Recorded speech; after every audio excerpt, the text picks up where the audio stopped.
다 강국 구민이시죠? 아니에요. 멀리서도 오셨습니까? 예, 감사합니다. 예, 오늘 와서 보니까 북한산, 예, 제가 여기서 이게 정릉 쪽 북한산에서 자고 어렸을 때 태어나가지고, 예, 병원은 서대문구에 있었지만 그때 태어나서 거기서 북한산 전기를 예, 받고 자랐기 때문에 예. 그때 저희 할머님께서 그 암자를 짓고 예, 불당을 만드셨는데 거기서 제가 너무 약간 완벽주의자인 할머니 때문에 너무 미끄러져가지고 2번 뒤로 넘어졌습니다. 불당에서 부처님 앞에서 예. 그거 아니었으면 제가 천재가 아니었을까 이런 예. 생각할 때도 북한산 전기 약간 북한산을 되게 좋아해요. 그래서 오늘도 기분이 좋더라고요. 예. 저 사실 지금까지 앞에 이제 강연이 있었고 그 다음에 이제 강연 다 들으셨죠? 네. 예. 강연을 들으시고 우리 또 이 역사계 그 남자들의 강의를 들으시고 예, 마지막 이제 제 강의를 듣는데 예, 진짜 역사계는 나 여성이 거의 없어요. 언제가나 저 혼자예요. 예. 이렇게 가도 혼자, 저렇게 가도 혼자. 예. 그래서 예. 뭐 토론할 때 쫙 가서 보면 저 혼자 앉아 있고 막 그런 경우 많은데 예. 근데 연구자는 지금 여성이 많기 때문에 꼭 뒤바뀌지 않을까 이런 생각을 하고 있습니다. 예, 그리고 정말 앞에서 되게 신실하신 분들의 예, 사회주의 전공자들의 강의를 들으셨습니다. 예, 우리나라의 3대 사회주의 연구자예요. 예, 윤상원 선생님, 임경선 선생님, 박종윤 선생님이 그 세대에는 예, 386 세대죠. 예, 가장 확고한 예, 사회주의자라는 얘기가 아니고 예, 사회주의 운동 연구자로서 가장 명성이 높으신 세 분이었어요. 그리고 이제 저는 그러면 사회주의 운동 연구자가 아니고 오늘 제목을 보시면 알겠지만 예, 민족통일전선운동 요즘 말로 치면 중도예요. 예, 예, 그래서 천도교의 독립운동을 이제 민족운동을 주로 연구를 했고요. 지금은 현대사까지 해서 제가 잘한 것 같아가지고 예, PPT는 안 넣었는데 제가 민주주의 3부작을 썼어요. 책 3권을 낸 거죠. 예. 그 1801년부터 1919년 임시정부 수립까지 3.1년 임시정부까지를 민주주의를 향한 역사라는 제목으로 책을 썼고 갖고 오셨네요. 예, 저 책입니다. 예.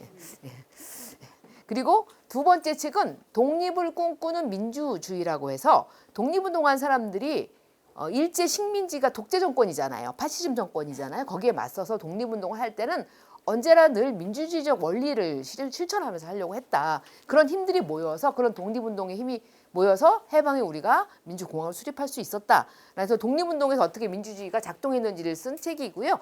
마지막 책은 2025년 2월에 나왔습니다. 제가 2024년 9월에 원고를 넘겼는데 2024년 12월에 예, 13 내란이 일어난 바람에 예, 계엄이 일어난 바람에 제가 그거를 넣지는 못하고 예, 뒤에 약간 정리를 해가지고 예, 갑자기 시대금이 달라진 거잖아요. 저는 박근혜 정부 때까지 썼는데 갑자기 시대금이 달라져가지고 뒤 조금 더 넣어가지고 해서 현대 민주주의 역사를 썼습니다. 현대 민주주의 역사를 써서 그 1801년부터 2024년까지 본의 아니게 요때까지 역사를 3권의 책으로 썼습니다. 민주주의 3부작인데요. 제가 민주주의 3부작이라는 건 뭐냐면 우리나라는 굉장히 민족주의적인 관점에서 역사를 많이 봅니다. 그러니까 민족주의적 관점에서 역사를 많이 보기 때문에 저는 사실 전형적인 386 세대였고 민주화 운동했던 87년 대학교 3학년이었기 때문에 그래서 올해가 한갑입니다. 예. 민주주의 그 3부작 그러니까 그때 민주했기 때문에 저는 민주주의적 관점에서 역사를 보고 싶었는데 그게 어떤 건지를 가르쳐 주는 사람이 아무도 없었습니다. 그래서 제가 선생님께 지도 교수님께 나 저 민주주의 관점에서 역사를 보고 싶어요 그랬더니 나중에 해야 될 걸 이렇게 얘기하시더라고요. 그래서 실제로 제가 첫 논문을 2019년에 3.1운동 논문, 그러니까 30년 만에 쓴 거예요. 공부하겠다고 생각하고 30년을 쓰고 그 뒤로 계속 그 민주주의 관련된 그 책을 썼고 그래서 이제 3부작을 10년 만에 그러니까 2015년에 첫 책이 나오고 그 다음에 2025년에 3번째 책이 나오면서 10년 안에 이제 근현대사를 민주주의 관점에서 정리한 책을 썼습니다. 근데 이제 그 과정에서 사실은 저는 그래서 성향상 어떤 바가 되는 게 잘 안 되는 성향이더라고요. 사람마다 자기 성향이 있잖아요. 그러니까 누구 편이 되는 거를 정말 힘든 일이에요, 저한테는. 물론 예 그렇다고 해서 투표할 때 1번과 2번에 찍는다든지 이런 일을 하지 않습니다. 예. 하지만 예 정말 그 생각을 할 때는 어떻게든지 이거를 어떻게 봐야 될지를 엄청나게 머리를 굴립니다. 예, 근데 제가 그렇게 민주주의 관점에서 역사를 보게 된 거는 그 뒤에 후배들이 막 이걸 따라서 할 것 같지만 실제로 이게 굉장히 어려운 게 뭐냐면 제가 민주주의 관점에서 역사를 보게 된 결정적인 이유는 제가 참여연대 창립 멤버입니다. 1994년에 대학원에 가서 공부하고 있는데 김기식이라는 제 친구가 와가지고 저보고 시민운동을 하재요. 나 공부하는데 이렇게 얘기했더니 그럼 같이 하면 되지 않겠니? 그래서 같이 그때부터 시작해서 최근까지 참여연대 운영위원장을 했었습니다. 그러니까 그렇기 때문에 시민운동을 하면 어떤 걸 하게 되냐면 저는 사실 요즘도 많이 느끼는 건데 이 문화가 정말 중요하다. 그리고 심리가 되게 중요하다고 생각하는데 이 문화하고 심리가 왜 중요하냐면 우리가 민주주의적 관점에서 하려면 일단 교수란 직업은 민주주의랑 먼 직업입니다. 파시스트나 군주랑 가까운 직업이죠. 자기 혼자 다 말하고. 지금도 그러잖아요. 제가 일방적으로 말하고 있잖아요. 근데 제가 시민운동을 하면 제가 이제 춘천으로 이사를 갔었기 때문에 춘천에서 월요일마다 회의를 왔었어요. 월요일마다 기차를 타고 아침에 새벽에 기차를 타고 9시 반 참여연대 회의를 옵니다. 그래서 이제 그 매주 월요일마다 아침에 모든 결정을 하는데 그때 제가 이제 회의 자료를 보고 머리를 막 굴려서 이번 회의에 가면 나 이렇게 말해야지 딱 그러고 딱 가서 드디어 이제 그 안건이 올라와서 제가 말을 딱 10초 했는데 그건 아니고 딱 이런 경우 많아요. 무슨 얘기냐면 혼자 생각하고 있었는데 그러니까 민주주의적인 어떤 그 토론장에서는 바로 깨지는 경우. 교수가 뭐 필요 없습니다. 깨갱. 이렇게. 그러니까 이런 경험을 굉장히 많이 하게 되면서 문화적으로 다른 사람의 얘기를 듣게 되고 다른 사람의 얘기를 듣게 되니까 이런 게 영향을 미치면서 이 천도교로 박사 논문을 쓸 때 민족 통일 전선이라는 개념을 가지고 쓴 거예요. 왜 그러냐면 천도교를 제가 왜 쓰게 됐느냐? 대학원에 가서 공부를 하는데 그때 이제 우리 그 박종윤 선생님, 임경 선생님은 이제 선배였고 박종윤 선생님이 저랑 동기입니다. 박종윤 선생님이 같은 경우는 다 이렇게 근현대사를 한다고 한 거예요. 그래서 막 사회주의 한다고 그러고 막 이러는데 공부를 하는데 계속 천도교라는 단어가 나오는데 이 천도교가 뭔지를 모르겠는 거예요, 제가. 그러니까 1980년대 후반, 90년대 초반까지 천도교는 존재적으로 역사에서 전혀 주목받지 않았어요. 근데 계속 나와. 그래서 그 다음에 너무 궁금하잖아요. 이걸 내가 파야겠다. 근데 세상에는 그런 사람이 저만 있는 게 아니었습니다. 그러니까 제가 박사 논문을 쓸 때 연대에서 정영수 선생이 한성대에 있는 조규태 선생님 이렇게 해가지고 세 명에서 네 명이 박사 논문을 거의 비슷한 시기에 냈어요. 그러니까 저만 그런 생각을 한 게 아닌 거죠. 다 그렇게 생각한 분이 몇 분이 계셨던 거예요. 그래서 천도교를 하는데 하면 할수록 약간 뭐지? 라는 생각이 들었고 되게 중요한 정치적 세력인데 완전히 역사 속에 사라졌었네? 왜? 천도교 세력의 대부분은 북한에 있었어요. 95%. 그랬기 때문에 해방이 되면서 분단의 가장 큰 피해자는 천도교라고 할 수가 있죠. 그래서 점점 공부를 하다가 보니까 바로 여기 우이동에 뭐가 있어요? 봉안각이 있죠. 봉안각에 천도교 수련원이 있었어요.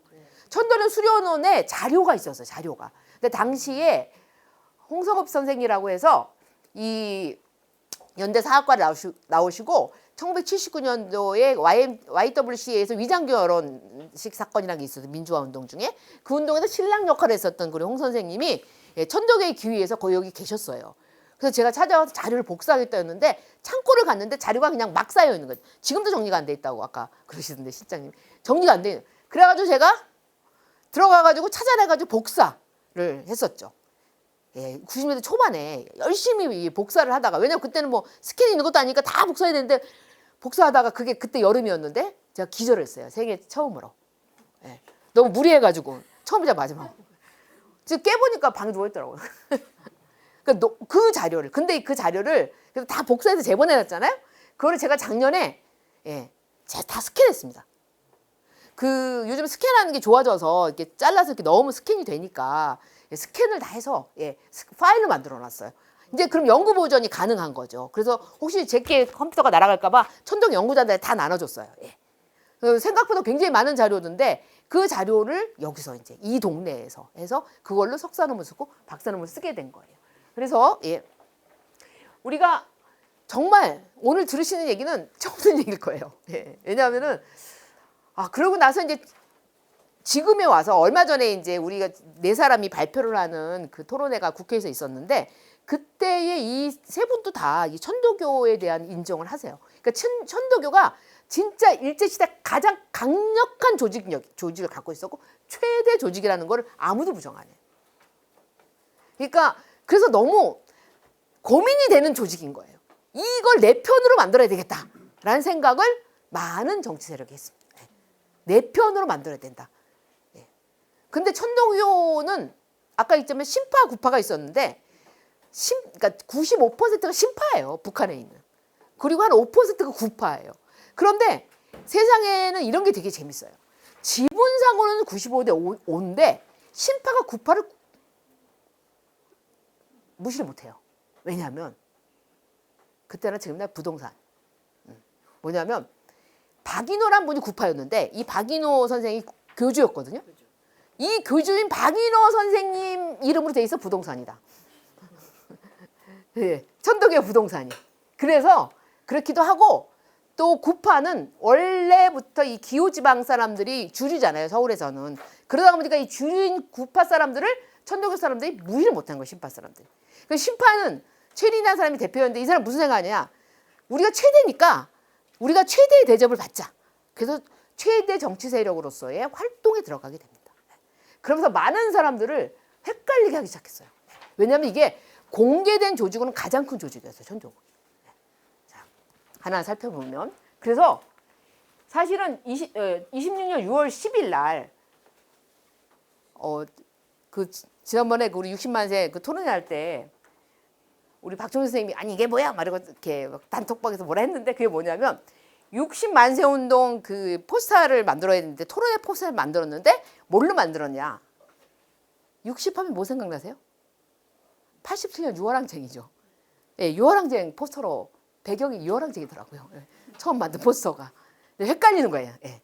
그런데 뭐라 하던데 뭐라 할 게 없어요. 그 뭐 인생 그 하시는 분들은 이걸 꼭 역사를 다 알아야 되는 건 아니잖아요. 예. 그래서 또 해프닝이 있었는데 어쨌든 6월 10일 날 순종 장례일을 기에 일어난 만세 운동은 사실 단순한 항일 시위가 아니었다라는 게 뭐냐면 천도교의 구파와 조선공산당이 손잡고 전개한 민족통일전선의 실천이었다.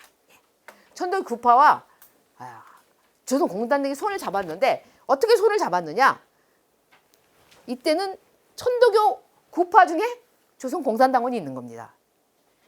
그렇게 되는 거예요. 그 당시에 그러니까 저는 최근에 추풍자라고 하는 중국의 드라마를 봤어요. 제가 중국 드라마나 일본 드라마를 예전에는 말을 배우려고 봤는데 요즘은 근대사를 중심으로 봐요. 근데 이제 보면은 일본에서도 역사를 굉장히 복원을 잘해요. 그 역사를 복원한 드라마들이 굉장히 수준이 높아요. 중국도 굉장히 수준이 높아요. 근데 중국 드라마를 보면서 어떤 생각을 했냐면 제가 이 말씀 왜 드리냐면 중국은 식민지가 되지 않았죠.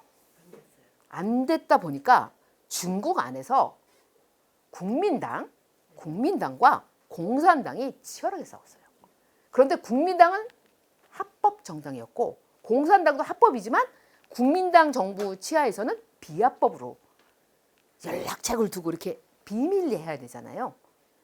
정말 그랬을 때 이 국민당 정부 안에 신념을 가지고 공산당을 때려잡겠다는 사람들이 존재했고 그렇기 때문에 온갖 고문 비롯해서 비밀 경찰들이 굉장히 많았고 그걸 피해서 공산당은 계속 국민당 안에서 국민당 그 영향력가 있는 지역에서 자기 영향을 확대하려고 했고 특히나 중요했던 건 돈 문제였어요. 돈 문제. 이게 뭐냐면 중국 공산당도 활동하려면 돈이 필요하잖아요. 중국 공산당이 점령한 지역에서는 중국 공산당이 화폐를 만드는데 그 화폐를 그냥 막 찍어내는 게 아니에요. 이건 금융이잖아요. 금융. 텅스텐을 팔아가지고 중국 공산당 점령 지역에 텅스텐을 팔아서 그 돈을 마련해서 중국 공산당 화폐를 만드는 거예요. 그럼 재정 정책, 금융 정책 다 필요한 거죠. 그러니까 중국 공산당이라고 해서 비밀 지하 활동을 했지만 공산당 점령 지역에서는 나름의 국가다운 어떤 면모를 갖춰야 되기 때문에 끊임없이 근데 이거를 텅스텐을 파는 곳은 다 해안 지역이잖아요. 근데 이 해안 지역 다 국민당 지역이에요. 이걸 팔기 위해서 미친 듯이 지하화 공작을 하는 이런 걸 보면서 만약에 우리나라가 식민지가 아니었으면 우리나라는 일본처럼 됐을까 중국처럼 됐을까 생각해 보게 되더라고요. 어땠을 것 같아요? 우리가 일제시대 때 일본의 지배를 받으면서 정말 아이러니한 거는 치안이 삼국 중에 제일 좋았다는. 아이러니하죠? 사실 2차 세계대전의 전쟁터도 우리나라는 아니었어요. 그렇죠. 중일전쟁터도 아니고 아시아 태평양전쟁의 전쟁터가 아니라서 실제로 1945년에 8월 15일이 딱 끝나고 나서 멀쩡한 지역은 한반도였죠. 중국도 전쟁터였죠. 일본은 완전 폭격 맞았죠. 미국의 대공습을 받았으니까. 그래서 한국에서 일본으로 갔던 일본인들이 이제 고향으로 돌아가잖아요. 머리 막 싸가지고 짐 싸가지고 가잖아요. 환영을 받은 게 아니에요. 너희들은 우리가 이렇게 원자폭탄을 맞고 공습을 받는 동안 너희 한반도에서 잘 먹고 잘 살지 않았느냐. 이렇게. 그런데 동아시아에서 예외는 없었죠. 결국 우리나라도 5년 뒤에 한국전쟁이 일어난 거예요. 동아시아 전체가 다 초토가 된 거죠. 근데 어쨌든 45년까지 그러니까 너무 아이러니한 거예요. 그래서 제가 이게 식민지가 아니었으면 우리나라가 어떻게 됐을까를 상상할 때 일본의 길을 갔을지 중국의 길을 갔을지는 모르지만 제가 볼 땐 중국의 길에 가까울 가능성이 있고 그럼 우리도 정말 엄청났겠구나 생각을 했는데 일제 치하에서 그렇다면 이 조선 공산당 활동을 한다는 건 거의 엄청나게 우리가 알 수 있는 모든 그 지하 공작의 모든 스킬이 다 동원돼야 되는 거예요. 그래서 조선 공산당이 원인지 아니 지금도 되게 재밌는 게 어떤 사람이 잡혀서 어떤 야채이카에 누구였다고 얘기할 수 있는데 그럼 그 야채이카에는 누구누구가 있었냐고 물어보면 모르는 경우가 많아요.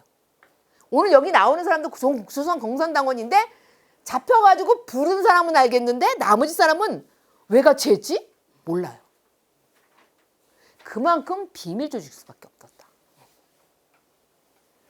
우리가 예전에 학생운동이라는 걸 제 친구들 많이 했지만 학생운동을 했던 친구들이 아무리 뭐 별의별 거를 다 했다고 막 이렇게 써요. 막 옛날에 뭐 어떻게 해가지고 뭐 종이를 던지고 막 아무리 해봐야 일제시대에 비하면 이런 생각을 제가 하죠. 그러니까 이 역사학을 하면서 가장 좋은 점이 하나가 뭐냐면 이 객관화가 잘 돼요. 지금 아무리 이런들 지금 예를 들어 이런 거죠. 막 민주당이 지금 막 싸우고 있어요. 그럼 뭐 갑자기 보고야 딱 근데 제가 볼 땐 딱 당대표 선거 되면 끝나요. 그럼 또 언제 그랬냐는 듯이 다 있고 그 사람이 뭐 하는지만 쳐다보고 있단 말이에요. 그러니까 사람 무슨 얘기냐면 되게 이게 사람들이 지금이 항상 문제인 것처럼 느끼지만 그 문제가 넘어가면 그 문제를 해결되고 또 다른 문제가 계속 이렇게 나오기 때문에 뭔가 그래서 제일 좋아하는 제가 그 노래 가사가 지디가 한 말이 있어요. 영원한 건 절대 없어. 이 역사에 딱 맞는 거야. 그래서 우리가 이렇게 보면 제가 지금 왜 이런 빌려고 왜 했냐면 운동사회라는 개념을 제가 쓰기 때문에 이 운동사회라는 개념은 아직 역사학에서 저만 쓰는데 이 되게 특이한 건데 1920년대 제가 이제 아까 그러니까 민주주의 역사를 쓸 때 독립을 꿈꾸는 민주주의 2장에 뭘 썼냐면 우리나라에서 운동이라고 하는 것, 정치가 작동하지 않고 운동이 작동했던 때가 이 20년대예요. 왜냐면 우리는 정치를 할 수가 없어요. 왜? 식민지니까. 정치를 할 수는 있는데 너무 제한돼 있죠. 일단 참정권이 없잖아. 우리 일제시대 때 많은 사람들이 그냥 일본 밑에서 그냥 일본 좋아 그러고 살았을 것 같죠? 근데 일본 좋아라고 하는 친일파들도 열받는 게 두 가지가 있었는데 두 가지가 뭐냐면 그러니까 제가 이렇게 말씀드리는 거는 민주주의 관점에서 볼 때만 보이고 민족주의적인 관점에서 보는 사람들이 얘기하지 않는 건데 두 가지. 하나는 차별 문제예요. 민족 차별이 정말 장난이 아닙니다. 호적이 달라. 일본인과 한국인이. 그래서 모든 면에서 차별받아요. 진짜 여러분 이거는 조선시대 신분제보다 더 나빠. 왜냐하면 신분제는 돈 주고 샀잖아 그래도 양반을. 이건 불가능해요. 그냥 태어나자마자 조선인인 거야. 이거를 특히 학생들이 엄청 민감하게 생각하죠. 띠리리한 일본인 학생과 빠릿빠릿한 한국인 학생 중에 누가 더 높은 자리를 차지하느냐. 걔예요, 걔 일본인. 그러니까 너무 학생들이 볼 때는 이게 부당한 거예요. 그래서 우리나라 학생들은 일본이 나중에 점점 지나가면서 그러면 한국인 학생이랑 일본인 학생 그러니까 조일공학이라고 해요. 같이 다니는 공학을 많이 만들면 좋을까? 근데 한국인 학생들이 동맹파업을 하면서 하는 반대말이 뭐냐면 조일공학 반대야. 그러니까 일본인과 한국인이 같이 학교 다니면 진짜 눈앞에서 봐야 되잖아. 눈앞에서. 그걸 못 보겠다 이거지. 예. 반대. 그 정도로 심각하게 차별을 느끼고 윤치호도 일본인 만나고 집에 가서 막 영어로 막 욕쓰잖아요. 아우 진짜 이러면서 예. 친일파도 예. 화가 나요. 차별을 받는. 이 차별이 그리고 아예 너무나 명확하잖아요. 그 다음에 또 하나가 뭐냐면 사람들이 생각할 때 우리나라 사람들이 대한민국 임시정부 민주공화국 이게 민주주의 알고 있었기 때문에 어떤 게 있었냐면 민주주의 아니 진짜 이게 식민지구나 하는 생각을 왜 하게 되냐면 참정권이 없는 거예요. 아 그럼 우리도 참정권을 달라 이렇게 주장하는 게 아니라 사람들이 생각하는 참정권이 없는 게 식민지. 왜냐하면 이런 주장을 해요. 이걸 왜 이렇게 주장하게 되냐면 우리가 세금을 냈다. 그런데 우리의 세금을 어디다 쓸지를 왜 얼굴도 모르는 일본의 제국의회에 일본 의회의 국회의원들이 정하느냐. 어? 아니 그 우리가 정해야 되는 거 아니야?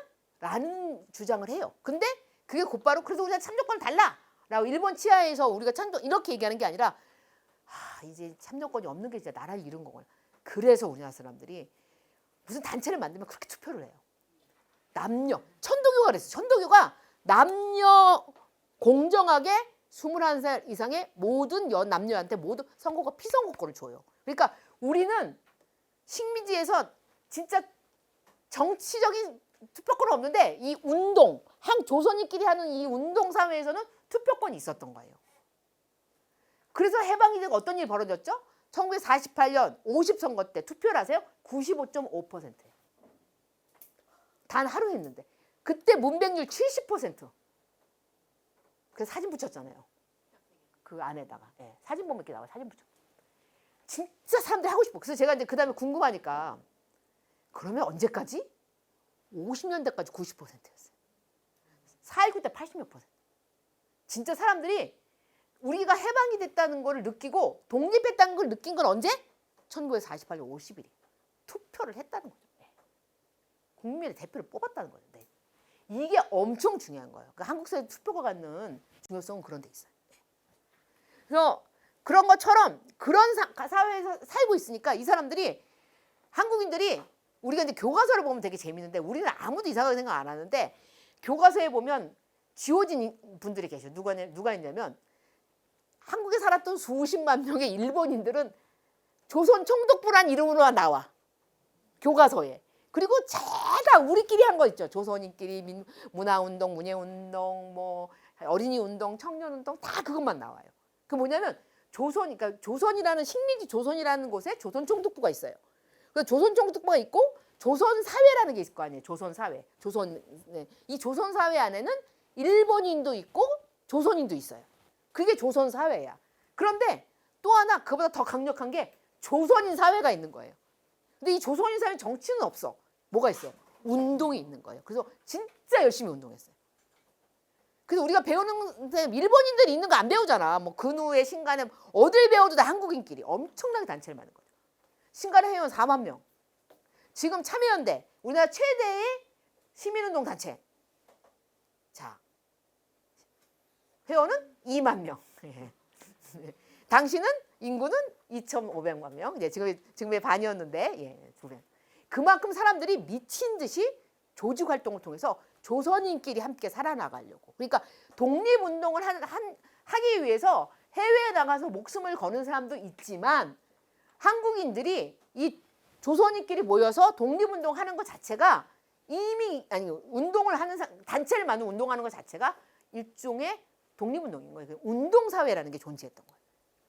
근데 이게 30년대 일본이 이제 파시즘 정책을 실시하면서 점점 사라졌는데 이게 다시 해방 후에 살짝 해방 직후에 부활되려다가 이제 미군정이 들어와서 통치하게 되니까 이때부터 사라졌어요. 그러다가 다시 언제 등장했느냐? 1970년대 민주화 운동을 부활하고 그때부터 제야 운동, 그다음에 뭐 학생 운동, 농민 운동, 노동 운동, 청년 운동 이렇게 하면서 점점점 시민 운동까지 90년대 가서는 그러니까 70년대에 제야 운동, 학생 운동, 80년대 노동 운동, 농민 운동, 빈민 운동, 근데 90년대에서 시민 운동까지 하면서 점점점 운동 사회가 커졌어. 이 운동 사회가 한국 사회에서 근데 이분들이 원래 비주류잖아요. 우리나라에서는 반공주의적이고 우익인 분들이 주류였다가 이 사람들이 70년대부터 20대부터 시작해가지고 계속 운동하다가 지금 이제 60, 70대가 됐죠, 저처럼.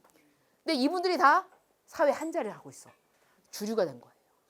그러니까 우리나라의 운동사회가 만들어지고 이제 근데 이제 문제는 뭐냐면 이 운동사회 사람들은 옛날에 비주류 의식이 있어가지고 지금도 제가 줄이니까 똑바로 살아야 된다고 주장하면 약간 머릿속으로는 이해를 하는데 약간 비주류를 살았던 습성이 있어가지고 아니 그래도 뭔가 조심해야 된다면서 예, 뭐 이게 아니라면서 예, 이렇게 얘기를 하죠. 사실은 지금 그래서 전 계속 요즘 고민하죠. 왜 20대가 60, 70대, 50대를 꼰대로 생각하면서 싫어하는지를. 예. 우리도 옛날에 산업화 세대라고 하는 분들을 좀 안 좋아했거든요. 예, 그렇기 때문에 예, 뭔가 이게 있는 거죠. 그래서 고민을 해보는 거죠. 이거 그 친구들이 이상한 생각을 하기 때문이 아니라 뭔가 내가 모르는 게 있다 생각하고 계속 고민 중에 있는데 이렇게 굉장히 특이한 사람인데 우리가 만약에 일제시대 때 이렇게 운동했던 경험이라고 하는 것. 그래서 독립운동과 민주화운동 사실 연결된 측면이 있어요. 근데 운동사회 주류가 됐는데 어떻게 살아야 될지는 고민이 없이 그래서 내로남불이라는 얘기를 듣게 된 거예요. 예. 내로남불이라는 게 비주류 의식을 갖고 주류인 척하기 때문에 생기는 문제이거든요. 그러니까 이런 문제들을 정말 고민하고 성찰할 수 있게 만드는데 이 운동사회라는 개념이 20년대에는 결국 뭐냐 정치를 못했기 때문에 운동으로 한국인들이 살아갔다. 그만큼 에너자이저였다라는 생각을 하게 되고요. 그래서 노동운동, 농민운동, 여성운동, 청년운동, 학생운동, 소년운동 진짜 많아요. 언론운동, 종교운동, 예술운동 엄청납니다. 사회운동 단체를 만들고 그래서 학생들이 싫어하죠. 외울 게 너무 많아. 1920년대 조선인 사회는 운동사회였어요. 운동을 통해서만 자신의 정체성을 확인할 수밖에 없는 사회인 거예요. 정치를 할 수 없으니까. 그래서 그때 천덕이 어떻게 했느냐. 이 운동사회에서 민족주의 진영을 대표해요. 예. 민족주의 진영을 대표했고 그다음에 이 천덕교는 3.1운동 때 스타가 됐죠. 왜? 천덕교가 어떤 단체냐면 천덕교가 1905년에 만들어졌어요. 12월에 손병이가 만들었는데 동학을 이제 바꾼 거잖아요. 그런데 천도교를 만들었는데 이 천도교가 정말 교세가 큰 게 언제냐면 10년대. 교세가 이렇게 커. 그래서 자칭 300만, 타칭 100만. 교도가 우리나라 제1의 종교가 된 거예요. 근데 이게 단순하게 그냥 교도가 100만이야? 이게 문제가 아니라 교회는 감리교, 장로교 이렇게 분파가 나눠져 있죠. 그래서 3.1운동 때도 천도교는 15명, 기독교는 16명, 불교는 2명이었어요. 근데 기독교 16명이 감리교 8명, 장로교 8명으로 나눈 거예요. 그러니까 단일로 보면 천도교가 제일 많은 거죠. 2배인 거죠, 거의. 근데 감리교, 장로교가 있고 아니 이 말씀 드리고 여기 교회 다니는 분들 계실 텐데 제가 이제 약간 우리나라가 선교사들이 그 기독교를 가지고 들어온 걸로 생각하잖아요. 근데 아니에요. 근데 저 천주교는 누가 가지고 김대원 신부 갔다 왔죠. 그래서 우리가 우리 프란체스코 교황님 오셨을 때 교황님이 되게 특이한 나라다. 물론 보통 이렇게 선교사들이 전파를 하는데 이 나라는 자기가 스스로 천주교를 받아들였다고 그러잖아요. 실제로 기독교도 그래요. 그런데 그거를 정말 신기하게 전공하시는 분들이 숨기고 있는 게 너무 신기해요. 서상렬이라는 분이 상인이었는데 의주 상인인데 만주에 갔어요. 근데 아팠어. 근데 이 사람을 고쳐준 게 목사님이었어요.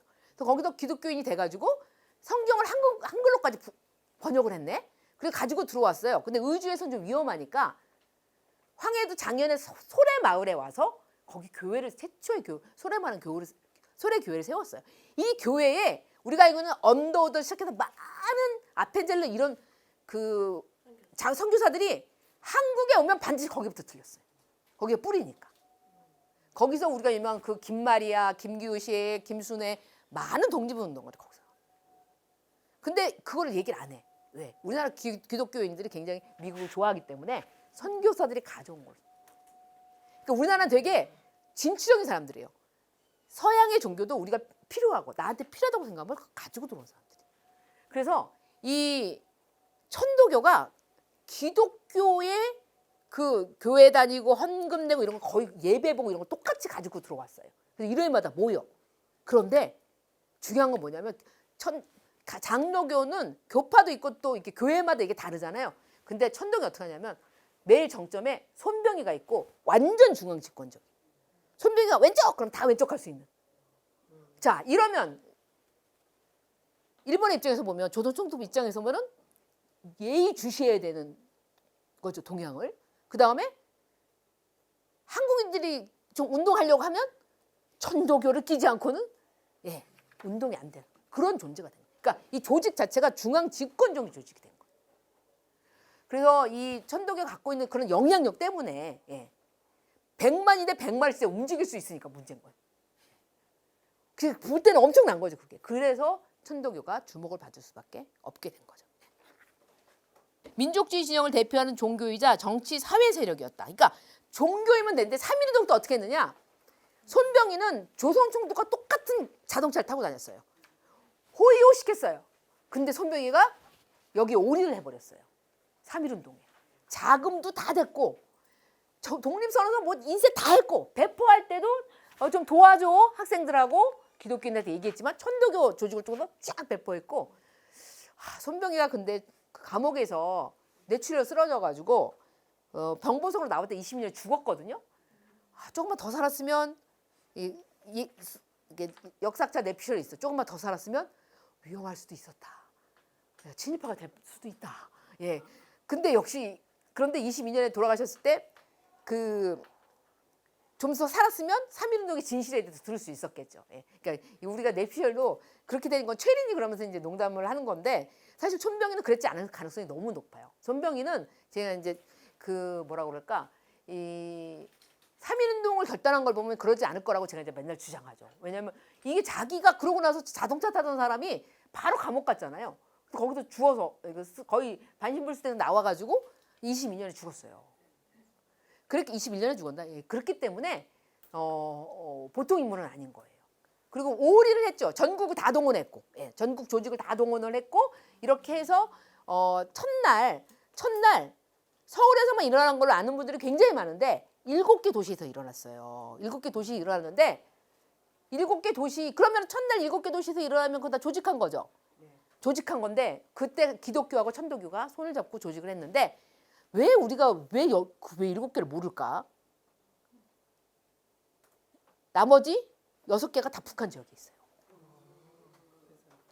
평양, 안주, 진남포, 의주, 선천, 원산.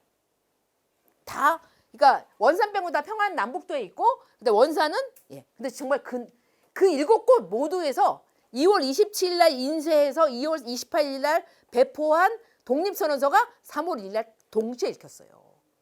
근데 약간 2시 하자고 했는데 약간 그 선천에서는 학생들하고 해야 되기 때문에 12시 예배 시간에 하는 바람에 조금 땡겨졌죠. 그래서 김인현 3월 1일 정오라는 노래가 있는데 그 정오는 사실 서울은 아니에요. 근데 틀린 것도 아니에요. 어쨌든 12시. 그다음에 그래서 평양은 또 1시 했거든요. 그건 기독교 천도교 따로 하고 그러니까 이미 간 거예요, 다. 엄청난 그 조직력을 동원하고 왜? 첫날 그렇게 해야 주변으로 확산되죠. 그러니까 많은 사람들이 이제 한 사례를 들면 대동군은 평양 옆에 사는데 있는 곳인데 대동군에 사는 사람이 볼일 보러 평양에 왔다가 만세를 보고 독립선을 주워서 근데 와 만세 부르는데 야, 저 속 시원하겠다. 주머니 넣고 가서 동네 사람들 모아가지고 3월 4일 날 이런 식으로 확산이 되는 거잖아요. 처음에 7개 도시 했는데 6개가 다 북한 지역. 이거 다 천도교, 기독교가 대부분 북한 지역에 교도가 있었기 때문에 특히 천도교는 95%가 있었기 때문에. 그래서 우리가 만약에 분단이 되지 않았으면 동시에 기념식을 하니까 알 텐데 그렇지 않으니까 서울만 한 거예요. 어쨌든 이런 모든 걸 조직한 천도교는 스타인데 이때 이 기획자가 최린이었어요. 최린이 기획자였어요. 근데 40대였거든요. 완전 스타가 됐죠. 그래서 천도교는 사실 딱 3.1운동을 일으켰을 때 일본에서 저거 천도교 간 거야. 천도교 간 거야. 천도교는 미신이야. 이렇게 주장했어요. 부정하는 거야. 부정하는 거야. 저건 새로 생긴 종교인데 저거는 아니야. 계속 주장하는 거야. 왜냐하면 별거 아닌 걸로 얘기하려다가 나중엔 아니고 전체적으로 준비가 돼서 그러니까 이게 나중에 가서 알았지. 처음에는 엄청나게 그 천도교를 사입이라고 생각하면서 막 그런 식으로 손병이 공격하다가 나중에 이제 전체 그 규모가 드러나게 되면서 이제 그게 아니라는 걸 이제 인정하게 됐는데 이런 방식으로 예, 최린이 어떻게 됐느냐? 그 손병이 죽은 다음에 천도교 교권을 장악해요. 원래는 손병이는 만약에 노소를 치면 구파예요. 예. 왜냐하면 구파는 기호지방, 그러니까 천도교의 출발점 충청도거든요. 충청도하고 서울이 기호지방. 예. 서울 경기할 때 기호자가 있어서 서울하고 충청도 지방이 주류였고 이 서울 충청도 주류였지만 실제 교도는 굉장히 북한 쪽에서, 그러니까 10년대에 교세가 이렇게 올라가는데 가파르게 올라가는데 다 북한 지역이었던 거예요. 그게. 그래서 북한 지역이 그런 말이 있었어요. 도시에는 기독교, 농촌에는 천도교. 예. 근데 이 사람들이 매주 모여가지고 똑같아요. 그 기독교하고 노래 부르고 찬송가, 천독송이라고 부르거든요. 노래 부르고 이렇게 하고 그 다음에 성금을 내는데 농민들이 주로니까 이 사람들이 돈을 내는 게 아니라 쌀을 내는 거예요. 쌀을 어떻게 하느냐? 밥 먹을 때 한 숟갈씩 이렇게 따로 했다가 그걸 모아서 갖다. 그런데 왜 3.1운동 때 천도교가 엄청난 돈을 댈 수 있냐? 지금처럼 진짜 몇 억을 냈어요. 몇 억, 몇십억 됐다고. 근데 이건 왜냐면 심지어 기독교계 사람들이 잡혀간 다음에 생계비, 가족들이 생계비도 줬으니까 해외에 알리는 것도 주고. 그래서 왜 그렇게 돈이 많았느냐? 쌀값이 1918년에 폭등했거든요. 그러니까 1차 대전이 끝나면서 일본이 굉장히 잘 살게 됐어요. 예, 그래서 일본이 잘 살게 되면서 이 쌀이 모자란 거예요. 그래서 쌀값이 오르면서 조선의 쌀값이 올랐거든. 근데 쌀을 받아서 그걸 돈으로 바꿨기 때문에 근데 그걸 또 손병희가 이건 이제 내피셜인데 손병희가 이거를 은행에 넣으면 다 뺏기잖아요. 보료 밑에 넣었다는 얘기가 있어요. 예, 자기 보료. 예, 그래서 돈 줄 때 보료 꺼내서 줬다는 얘는. 그래서 이제 그럴 정도로 예, 돈이 많았어요. 그래서 우리끼리 그래요. 원래 호황기에 일어난다. 87년 6월 항쟁 언제 일어났죠? 3조 호황기예요, 그때가. 그러니까 어려워야 민주화운동, 어려워야 독립운동할 것 같지만 또 분석을 해보면 뭐지 이건 뭐 이럴 정도로 예, 3조 호황기 일어난 거죠. 그래서 근데 3.1운동에서 중요한 점은 정말 경제적으로 호황이었는데 어떤 문제가 생겼느냐? 교과서는 절대 안 나온 얘기가 있어요. 이제 넣어야 될 것 같은데 1918년에 전 세계적으로 1차 대전이 끝나고 스페인 독감이 유행했어요. 이게 동아시아에 들어왔어요. 우리나라요. 거의 우리나라 사람의 반 이상이 걸렸고 1,500명이 걸렸고 그 다음에 14만 명이 6만 명이 죽었어요. 그러니까 1918년 가을부터 1919년 2월까지 10만 명이 죽었어요. 그렇게 비위생적이라며 그러니까 동아시아에서 인구 많은 중국보다 몇 배 많은 중국보다 우리나라에 더 많이 죽었어요. 그래가지고 사람들이 불만이 있었던 거예요. 그렇게 우리한테 비위생적이라 얘기하는 조선 총독부가 제대로 못한 거잖아요. 불만이 엄청 컸어요. 그래서 이 조선 총독부가 그래서 제가 그때도 찾아봤어요. 제가 혼자 뭐 찾아보는 거 좋아하는데 신문을 찾아봤는데 거기에 방역 지침이 내려와 있었어요. 조선 총독부에. 뭘 것 같아요? 사람을 멀리하시오. 요즘 말로 뭐예요? 격리죠. 예. 입을 가리고 다니시오. 천으로 가리고 다니시오. 뭐요? 마스크를 쓰시오. 그때는 지금이요. 그래서 막 문재인 정부 때 막 K 방역 그러면 제가 그거 K 방역? 혹시 J 방역 아니야? 말하면서 예.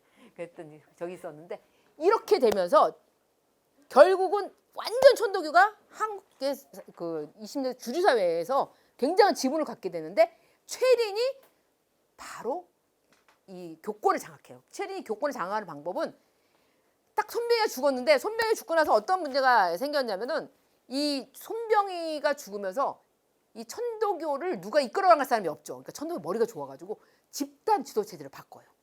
그러니까 10명의 종리사를 뽑아서 근데 이 10명의 종리사를 선거로 뽑아요. 선거로 뽑아서 이 10사람이 집단 지도 체제로. 여기에 처음 최린이 들어가죠. 그 다음에 최린이 이제 점점 그 손병의 사위로서 가장 그 권력이 있었던 정광조라는 유학파가 있어요. 손병의 사위였어요. 그러니까 이 사람이 정말 최고 권력자가 될 수 있었잖아요. 근데 이 사람은 그런 욕심이 없었던 사람이에요. 그래서 최린이 심지어 이 정광조는 충청도 출신인데 자기 편을 만들어 성공을 하게 되죠. 그리고 어차피 자기도 함남 고원 출신이거든요. 그러니까 북한 출신이잖아요.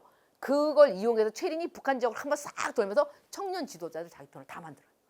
그래서 너무나 쉽게 한 2023년 되면 종리사 10명 중에 8명이 최린계. 이렇게 되는 거예요.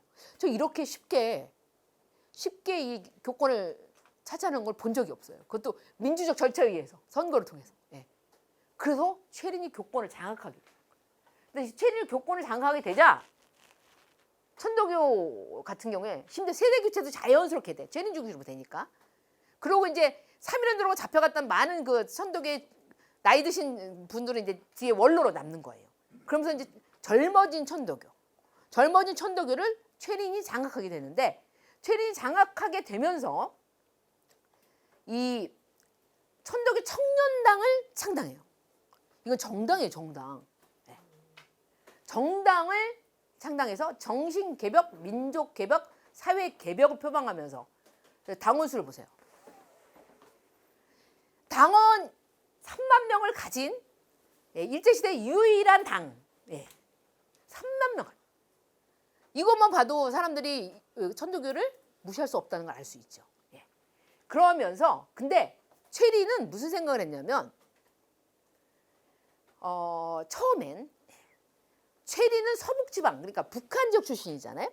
그 다음에 이제 그 천도교 기조는 그 남한 지역 출신이잖아요. 그러니까 기호지방 출신이다 보니까 이 최린이 무슨 생각을 했냐면, 우리가 신흥 세력인 거야. 왜냐면 서북 지역, 북한 지역 사람들은 원래 이제 조선 후기부터 굉장히 차별을 받았잖아요. 그래서 우리가 홍경래라는 얘기를 하잖아요, 많이. 그랬기 때문에 차별을 받았기 때문에 일제시대 새로운 신흥 세력이에요, 신흥 세력.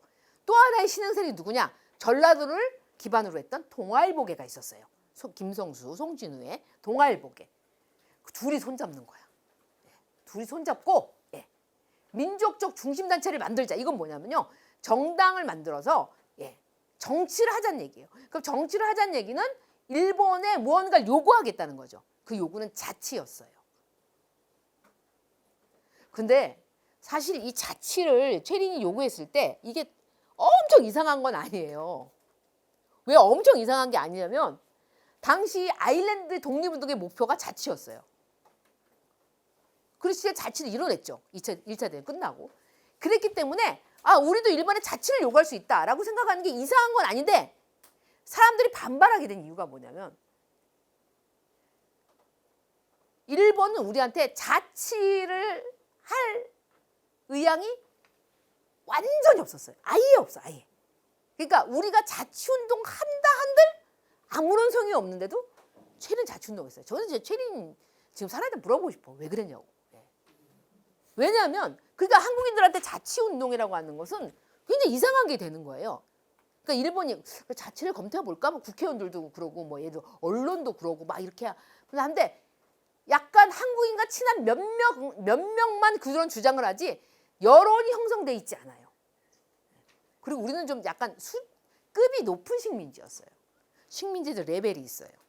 타이완은 대장석 소속의, 그러니까 일본 내각 소속의 식민지였고 우리는 천황 직속이었어요. 그러니까 레벨가 있어요. 근데 이 일본에서 이 자치에 대해서, 그러니까 그리고 우리가 3.1운동을 보니까 한국인들 그냥 다스리면 안 돼. 그러니까 우리가 자치를 줘야 돼. 많은 여론이 형성돼가지고 막 논의하고 있는데 우리 중에도 자치운동 하겠다는 사람이 나오면 뭐 이렇게 보겠지만 일본은 꿈도 안 꾸는데 우리끼리 보니까 아일랜드 자치하네? 우리도 주장하면 일본이 뭔가 생각을 바꾸겠지? 라고 생각하는 거예요. 그런 자치운동을 최린이 꿈꿨던 거예요. 근데 이게 뭐냐면 신흥 정치 세력으로서의 입지를 넓히기 위한 하나의 전략이었던 거예요. 동아일보의 김성수도 마찬가지고. 근데 요즘 이제 동아일보계가 오래되면서 이 동아일보계를 연구하는 선생님들이 좀 있게 되면서 또 한참 연구하다 보면 애정을 하게 되면서 갑자기 동아일보는 자치를 생각한 적은 없다는 주장하는 분들이 있는데, 자기와 이 역사 연구 대상을 일치시켰을 때 나오는 어떤 그런 걸 제가 맨날 놀려요. 근데 결국 이광수가 사고를 쳐요. 민족적 격리라는 것에서 이제 우리가 거의 자치 뉘앙스의 그런 우리도 이제 정치를 할 때가 됐고 뭐 이런 그걸 1924년 1월 1일 신문에 내는 바람에 한국인들이 열받아서 동아일보 불매운동을 벌이죠. 그러면서 그냥 다 깨져요. 참 이광수는 글을 잘 써서 이런 일을 하죠. 그래서 결국 불발이 되고 말아요. 그러니까 이게 뭐냐면 23년도에 근데 왜 이렇게 나왔느냐면 이미 23년도 정도 되면 이제 사회주의가 22년부터 이제 힘을 쫙 뻗게 되면서 약간 경계심을 느끼는 거예요. 이 민족 운동 사회 안에서의 주도권을 뺏길지도 모른다. 사실 거의 뺏겼는데. 예. 뺏겼는데 어쨌든 이 사람들은 공기의 단체이고 이제 조선공산당은 지하 단체니까 약간 불안하죠. 예. 그러니까 사회주의자한테 뺏길 거라고 생각하니까 뭔가 이렇게 모아보자 이렇게 생각을 한 측면도 있고, 근데 그렇다고 해서 중요한 건 뭐냐면 이때 사회주의자랑 민족주의자는 등을 돌리고 살았느냐? 그럴 수가 없어요. 왜냐하면 다 유학 갔다 온 사람이 많아요. 일본 유학 갔다 온. 그러니까 근우회라는 게 내년에 100주년인데 신가량 100주년인데 근우회 같은 경우 어떤 경우냐면 근우회 처음에 만들어줄 때 나중에 보면 사회주의자랑 민족주의 여성운동가들 같이 만들었어. 그런데 이 사람들이 처음 만든 계기는요, 그냥 일본 유학 갔다 온 사람들 친목 모임에서 만든 거예요. 일본 유학 갔다 온 사람 뭐 기독교 여성도 있을 수 있고 뭐 천도교 여성도 있고 뭐 그다음에 사회주의 여성도 있는 거잖아요. 그 자연스럽게 만든 거예요. 예. 그러니까 그런 것처럼 이렇게 이 시기에 사회주의랑 그리고 그다음에 우리가 이제 동아일보계를 살아가는 우리 선배들이 맨날 주장하는 거지만 이 동아일보계가 김성수나 송진호 자치 뭐 이렇게 해도 예를 들어 뭐 정치부장은 그러니까 사회주의자들이 많아요. 뭐 장덕수 막 이래가지고 예. 그러니까 조선일보든 동아일보도 세운 사람은 사회주의자가 아닌데 사장은 사회주의자가 아닌데 부장이나 이런 뭐 기자들 중에 사회주의자가 많아요. 그러니까 그렇게 별로 중요하게 생각하지 않은 거죠. 근데 지금처럼 이념 너는 빨개 이런 게 없는 거예요 그냥. 예. 능력 있는 지식인들이니까 같이. 예. 그래서 뭐 신문 농조가 막 빨겠다 노래 막 파랬다 요즘은 파랬다고 그래야 되나? 예, 어쨌든 예. 예, 이렇게 되는 거죠. 예.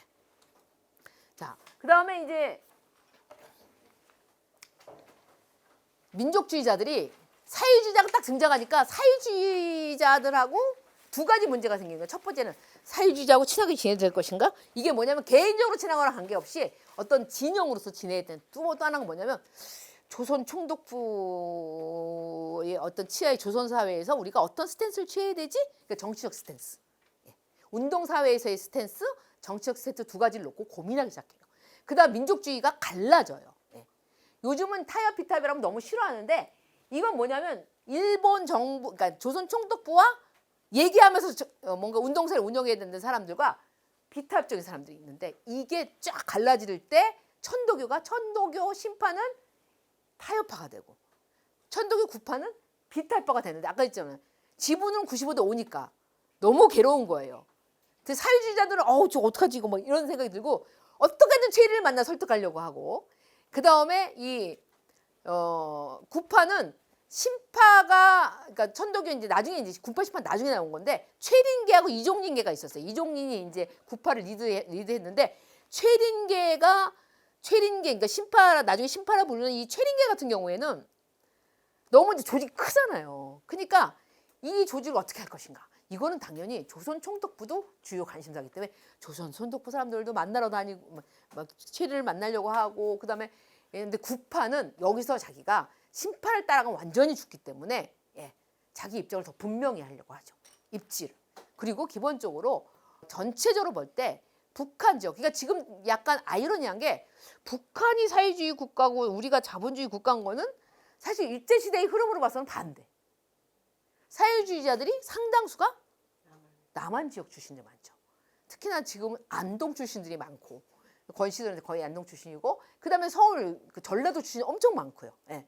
그다음에 이 서울 경기 지금 많고 그리고 북한 지역이 굉장히 자본주의 근대화를 지향했던 그런 사람들이 많았음에도 불구하고 예. 그런 점에서 이종린 같은 경우에는 말하자면은 이종린이 구파를 대표하는 이종린 같은 경우에 천도교 신파에 밀려가지고 비탑적인 어떤 노선을 걸었다기보다는 원래 그런 노선을 걸었을 가능성이 높아요. 왜냐면 일관성이 있거든요. 예. 그 다음에 최린 같은 경우에 이제 타협파가 된 거예요. 그래서 제가 이거를 타협파와 비타협파라고 얘기했는데 일본과 정치적인 대화를 나누면서 우리는 살아가야 한다. 조선민족은. 일본과 대화하는 것은 어려운 일이다. 그다음에 그러니까 자치를 주장한다. 우리는. 그다음에 통전은 뭐냐면 무슨 일본 안에서 자치는 우리 운동사회 안에서 사회주의자랑 지내면서 우리가 우리의 어떤 이 독립의지 이런 것도 유지해 가야지 하는 통일 전선파들이 있었어요. 그래서 제가 이 두 가지를 했는데 보면 이 우리의 현재 처지는 마치 집 한 모퉁이에서 불이 붙어 오는 것과 같이 위급한 처지인데 이런 때일수록 흥분된 기분에 좌우되지 말고 더욱 침착하게 우리가 힘쓰므로써 우리의 진로를 개척해야 한다. 우리의 진로를 개척해야 된다. 여기서 이제 핵심은 흥분된 기분에 좌우되지 말고 이거예요. 사회주의는 일종의 하나의 유행이다라고 얘기를 하는 거예요. 그래서 사회주의 진영에 대한 경계와 견제를 강조했고 일단 민족주의자끼리 친하게 결집해야 된다라고 주장을 했었죠. 근데 이종림 같은 경우엔 다른 길이 없을 때는 합쳐야 살 길이다. 사실 제가 여기서 통일전선이라고 했지만 이걸 요즘 말로 하면 연대예요. 연대. 근데 일제시대 때 정말 연대가 중요한 게 우리가 3.1운동 할 때 기독교 따로 천도교 따로 할 수 있는데 굳이 위험한데 서로 만나가지고 막 야 같이 해야 돼. 학생들도 따로 준비했다가 어머 종교인들이 한대. 그럼 우리도 하나 같이 해. 그리고 3월에 같이 했거든요. 이게 연대의식이에요. 이게 왜 연대의식이 왜 생기냐면 일본은 무력을 가진 강자잖아요. 요즘 우리나라 사람들이 일본을 우습게 알아가지고 그러는데 그때 강자입니다. 엄청 강자예요. 그래서 강자 앞에서 약자끼는 힘을 합쳐야 돼요. 이게 그때 만들어진 전통. 그래서 암태도에서 소작징에 일어나는 저 암태도 가보셨어요, 여러분? 올 4월 때 처음 가봤어요. 근데 그 엄청난 길이에 그 다리를 건너야 되라고. 그러니까 그 뭐냐면 암태도 소작징이 있었는데 저희도 지금도 가기 힘든 그 섬에서 했는데 전국에서 모이잖아요. 도와준다. 그러니까 누군가가 권해. 원산에서 총파업을 한다. 전국에서 지지성원 보내. 돈을 보내든지 사람이 가든지 전보를 보내든지. 이런 연대의식, 약자끼리 연대의식. 이게 해방 후에까지 쭉 남아가지고 그래서 우리나라 최대 시민단체의 이름이 참여연대잖아요. 참여연대. 참여하고 연대하자. 일부러 그렇게 만든 건 아닌 것 같은데 역사가 묻어 있어요. 그래서 우리나라 그 무슨 뭐 4.16 연대 무슨 연대가 많죠. 시민단체 이름이 연대. 그러니까 그리고 뭘 하면 맨날 무슨 연대를 만들잖아요. 비상행동 무슨 촛불행동 맨날 만들고 그래서 막 수백 개 단체 심지어 비상행동 같은 경우는 뭐 5,000개 단체가 뭐 이거 엄청나잖아요. 이런 전통이 일제시대에 우리가 식민지 경험 속에서 나온 거예요. 제가 이렇게 강의했더니 참여연대 대표했던 고대 선생님이 진짜 전 세계에 우리나라에 너무 연대가 많다면서 고대가 없다면서 내가 저런 경쟁의식은 뭐 이래서 했는데 그래서 제가 그랬죠. 그 대신에 고대는 굉장히 고귀하다. 그죠? 왜 무슨 말이냐 그래서 내가 학수고대란 말이 있다고 저희끼리 제가 하는 약간 제가 역사처럼 농담들이 있는데 그러니까 정말 연대. 이게 사실 이 통전 연대예요. 그러니까 연대식 강력한 거예요. 우리나라 사람들 자체가. 그래서 머지않아 모든 길이 외골목으로 합쳐질 거라고 단언을 하면서 사회주의 진영의 연대에 굉장히 호의적이라서. 노농총동맹인데요. 이 노농총동맹에서 24년에 조선 노농총동맹이 만들어졌는데 왜 이게 왜냐면 24년에 노동자 농민이 합쳐서 조선 노농총동맹을 만들었는데 만들고 나서 둘이서 무슨 노동자 농민단체랑 노동단체가 무슨 생각을 했냐면 우리가 근데 왜 같이 만든 거야? 라고 얘기한 거예요. 그래서 떨어지려고 한 거예요. 그래서 27년에 조선 노동총동맹과 조선 농민총동맹이 만들어져 있었는데 24년 만들자마자 우리 헤어지자고 했는데 3년 만에 헤어져서 따로 만들었잖아요. 그 이유가 뭔지 아세요? 진짜 이렇게 조직을 해체하는 건 전체 총회를 열어야 되잖아요. 근데 이 총회를 열려고 하는데 그게 정관에 있는 거잖아. 그 정관에. 근데 이거를 일본이 계속 조선 쪽 허락을 안 해주는 거예요. 그럼 그냥 하면 되잖아. 아닙니다. 제가 있겠지만 한국인들이 선거라는데 예민한 게 뭐냐면 우리나라 사람들 민주주의 절차 굉장히 중요하게 생각해요. 일제시대 우리가 일본의 어떤 군사 독재 치하에 있으면서 그러니까 해방 후에 우리가 뭐 독재 치하라고 하지만 일제시대 독재 치하예요. 그렇죠? 그때 더했지. 사법부, 입법부, 행정부를 다 총독이 갖고 있었으니까 거의 제왕적 독재였는데 이 독재 시스템하에서 있을 때 우리가 독립운동하고 조선인들이 뭔가 그렇게 우리를 통치하는 식민 통치하는 일본인들에 대해서 도덕적 우위성을 갖는 거는 민주주의적으로 운영하는 거였어요. 절차를 무지하게 생각했어. 그래가지고 막 머리 굴리다가 어떻게 한지 아세요? 우편으로 모든 단체에 우편을 보낸 거야. 찬성 반대. 그러니까 해체하는 거야. 찬성 반대. 그거 모아가지고 정관에 맞게 총의를 모아서 투표 끝에 헤어져서 27년에 따로 만든 거예요. 그러니까 그만큼 한국이 절차 중요해요. 한 10년 전에 제가 살진 않았지만 소문이 났는데 일산에서 어느 중학교에서 투표를 했는데 반장이 한 표 차로 되니까 선생님이 한 표 차는 아니지 않아? 그래서 재투표라는 사건이 벌어졌습니다. 그 사건이었죠. 예. 예, 그 선생님 정말. 예. 자, 그래서 우리가 신파랑 구파가 나눠졌는데 근데 되게 재밌는 게 뭐예요? 우리가 좀 이렇게 진보적이고 이러면은 거기에 신자가 붙고 약간 예스러울 때 구파가 붙는데 우리가 볼 때는 민족 진영 안에서 뭔가 이렇게 사회주의랑 잘 지내면서 민족 통일 전선을 강화하자는 사람들이 더 나은 사람 같은데 구파고 그 다음에 약간 일본과 잘하자는 사람이 왜 친파지? 그거는 신파와 구파가 갈라질 때 보세요. 교주제를 거부했고 왜? 최리는 선거를 통해서 자기가 장악을 했죠. 그리고 천도의 95% 장악하고 있기 때문에 언제든지 선거를 해도 자기 파가 우세할 수 있죠. 그런데 구파는 아니잖아요. 구파는 5%밖에 안 돼요. 그렇기 때문에 구파는 교주제를 부활하자고 쳐요. 그럼 교주가 누구? 박인호로 다시 돌아가자는 얘기. 그런데 재밌는 건 뭐냐면 원래 그거를 주장했던 사람은 오영창이라는 사람이 교주제 부활을 주장했고 이종리는 그러면 안 되지. 심파랑 그렇게 해서 교주제를 부활하고 이거 싸우면 안 되지라고 생각을 하고 통일기성회라는 걸 만들었어. 그러니까 이종리는 그런 거 좋아하는 사람이에요. 그러니까 그러니까 최린계랑 오영창계를 붙여가지고 다시 어떻게 싸우지 않고 하나가 되게 만들려고 했는데 일단 심파는 정말 좋은 기회잖아요. 이때 오영창이 그러니까 박인호를 이제 추대하면서 오영창이 이 심파한테 대들었는데 문제 제기를 했는데 심파가 그거를 잘 됐다 그러고는 그냥 내친 거잖아요. 그래서 둘을 어떻게 연결해 보려고 하는데 어차피 이게 다수인 걸 알고 저항을 한 오영창계가 다시 들어올 리는 없고 그 다음에 어정쩡해진 이종리는 통일을 시켜보려고 했는데 통일 기성회가 안 만들어지는 실패하고 결국은 오영창계랑 합치면서 박인호, 이종린, 권동진의 구파로 모이게.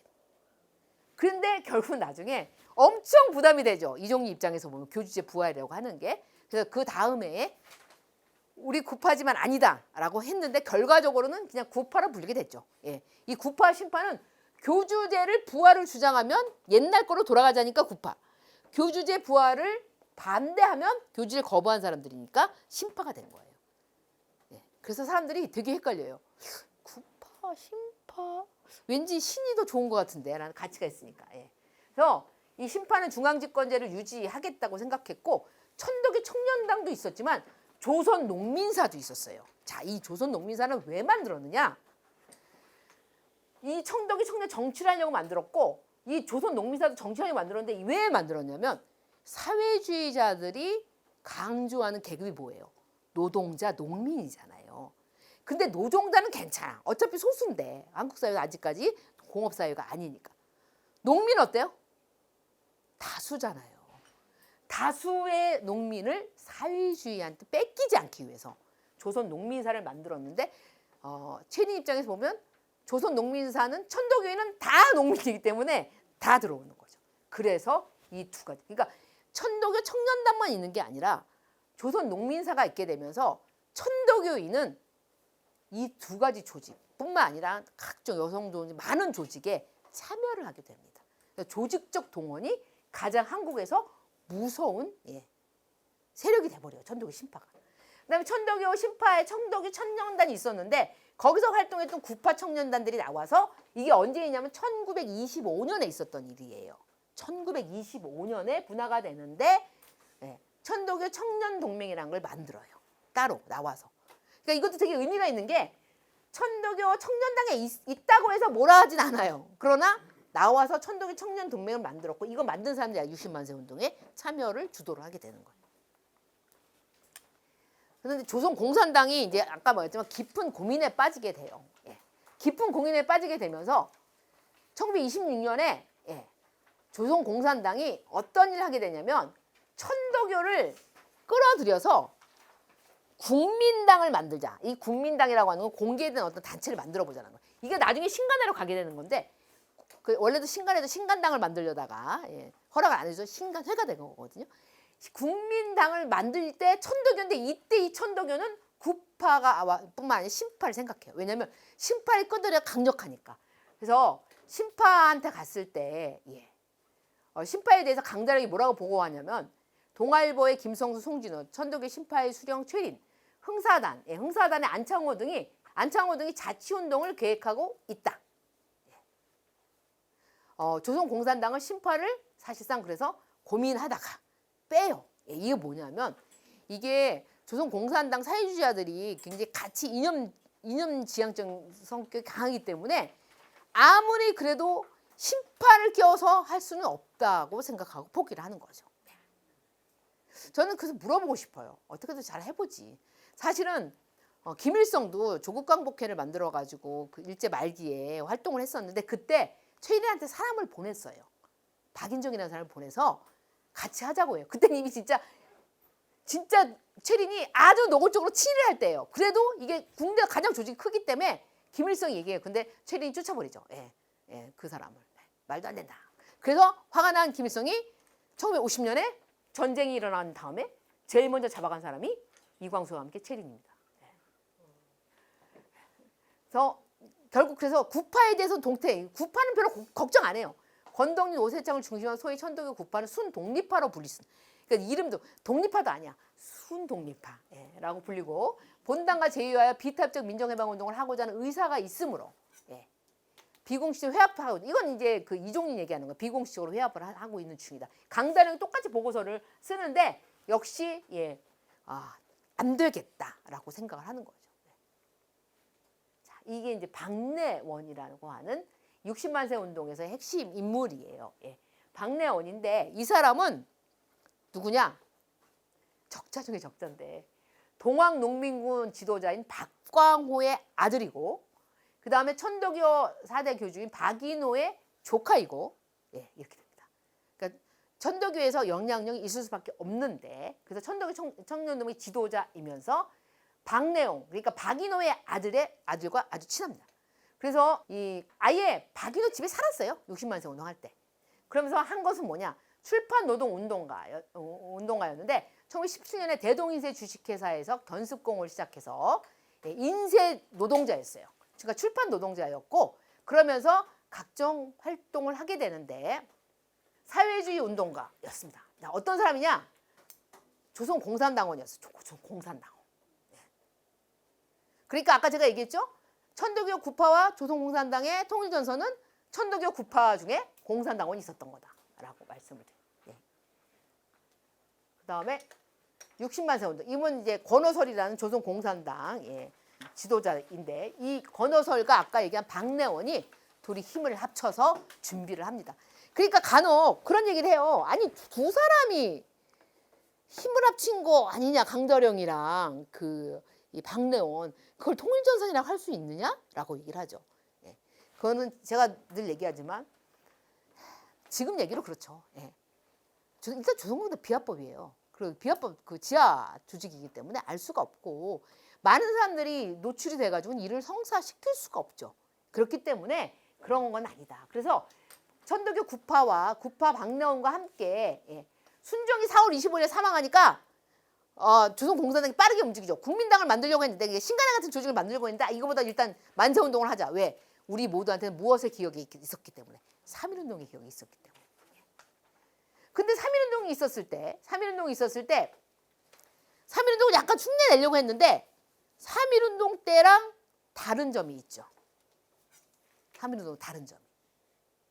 하나는 3.1운동 때는 진짜 조직이 없었잖아요. 무슨 단체가 없었잖아. 종교단체가 한 거죠. 종교단체. 종교만 있었던 거죠. 근데 이때는 어때요? 노동운동, 농민운동, 청년운동 엄청난 많은 단체들이 지역마다 있는 거예요. 그러니까 경문만 보내도 되는 거야. 그래서 경문을 인쇄한 거예요. 그리고 힘이 없었겠다라고 얘기하는데 박내원이 조선공산당원이었기 때문에 굳이 그런데 그럼 천도교인들이 전혀 몰랐느냐? 그렇지 않아요. 박인호도 알고 있었고 다 알고 있었어요. 천도교 구파 사람들 알고 있었고 심지어 신파의 일부도 알고 있었다는 얘기가 있어요. 왜냐하면 개벽지를 더 찍어가지고 숨겨놔다 나중에 걸렸거든요. 개벽지를 왜 숨겨놨느냐? 거기다 경문을 껴가지고 보내려고, 배포하려고. 예. 그럼 이걸 천도교 신파의 청년 지도자들이 몰랐겠느냐? 알았을 가능성이 높다는 거죠. 눈 감았다는 거죠. 그래서 천도교 구파인 박내원과 조선공산당 지도자인 권오선이 합쳤는데 사실 천도교 구파라고 분리해서 그렇지 박내원은 조선공산당원이었고 경문 원고는 권오선이 작성을 했습니다. 돈 600원을 줬어요. 돈이 없으면 못합니다. 인쇄기도 사야 되고 집도 빌려야 되고 그런데 돈을 줬고 대한독립당 전단을 줍니다. 경문 원고 중에 되게 중요한 대한독립당 그 전단지를 만들어 주시죠. 그래서 박내원은 자기의 활동을 통일전선운동이라고 생각을 했어요. 조선공산당이 정적으로 영도하고 있는 육심운동이지만 과거 동학당난과 3.1 투쟁 중에 중대한 역할을 한 천도교와 공동전선을 안이취할 수 없었다. 여기서 천도교와 공동전선을 한다는 것은 3.1운동이 천도교가 주도했다는 걸 많은 사람들이 알고 있잖아요. 그런 어떤 명성도 없고 동시에 조선공산 그러니까 엄청나게 3.1운동이 달라진 게 뭐예요? 일단 조선공산당이라는 지하조직이 존재하고 이게 움직인다고 하는 거. 이게 움직인다고 하는 거. 이게 움직이고 있는 시대이고 사실 사상단체는 많은 단체들이 공개단체로 존재하고 있는 시죠. 그래서 사실 지역에 경문만 배포하면 알아서도 일어날 수 있는 조직이 이미 갖춰져 있었다는 거예요. 3.1운동 때랑 완전히 다른 거잖아요.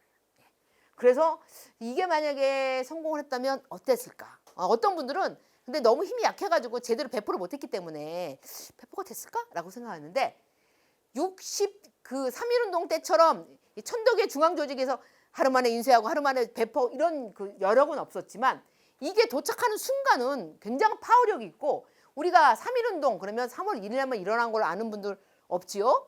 한 3달 일어났잖아요. 그랬기 때문에 그리고 3.1운동이 제일 활발하게 만세시가 가장 많이 일어나는 날은 4월 1일이에요. 3.1운동 때도.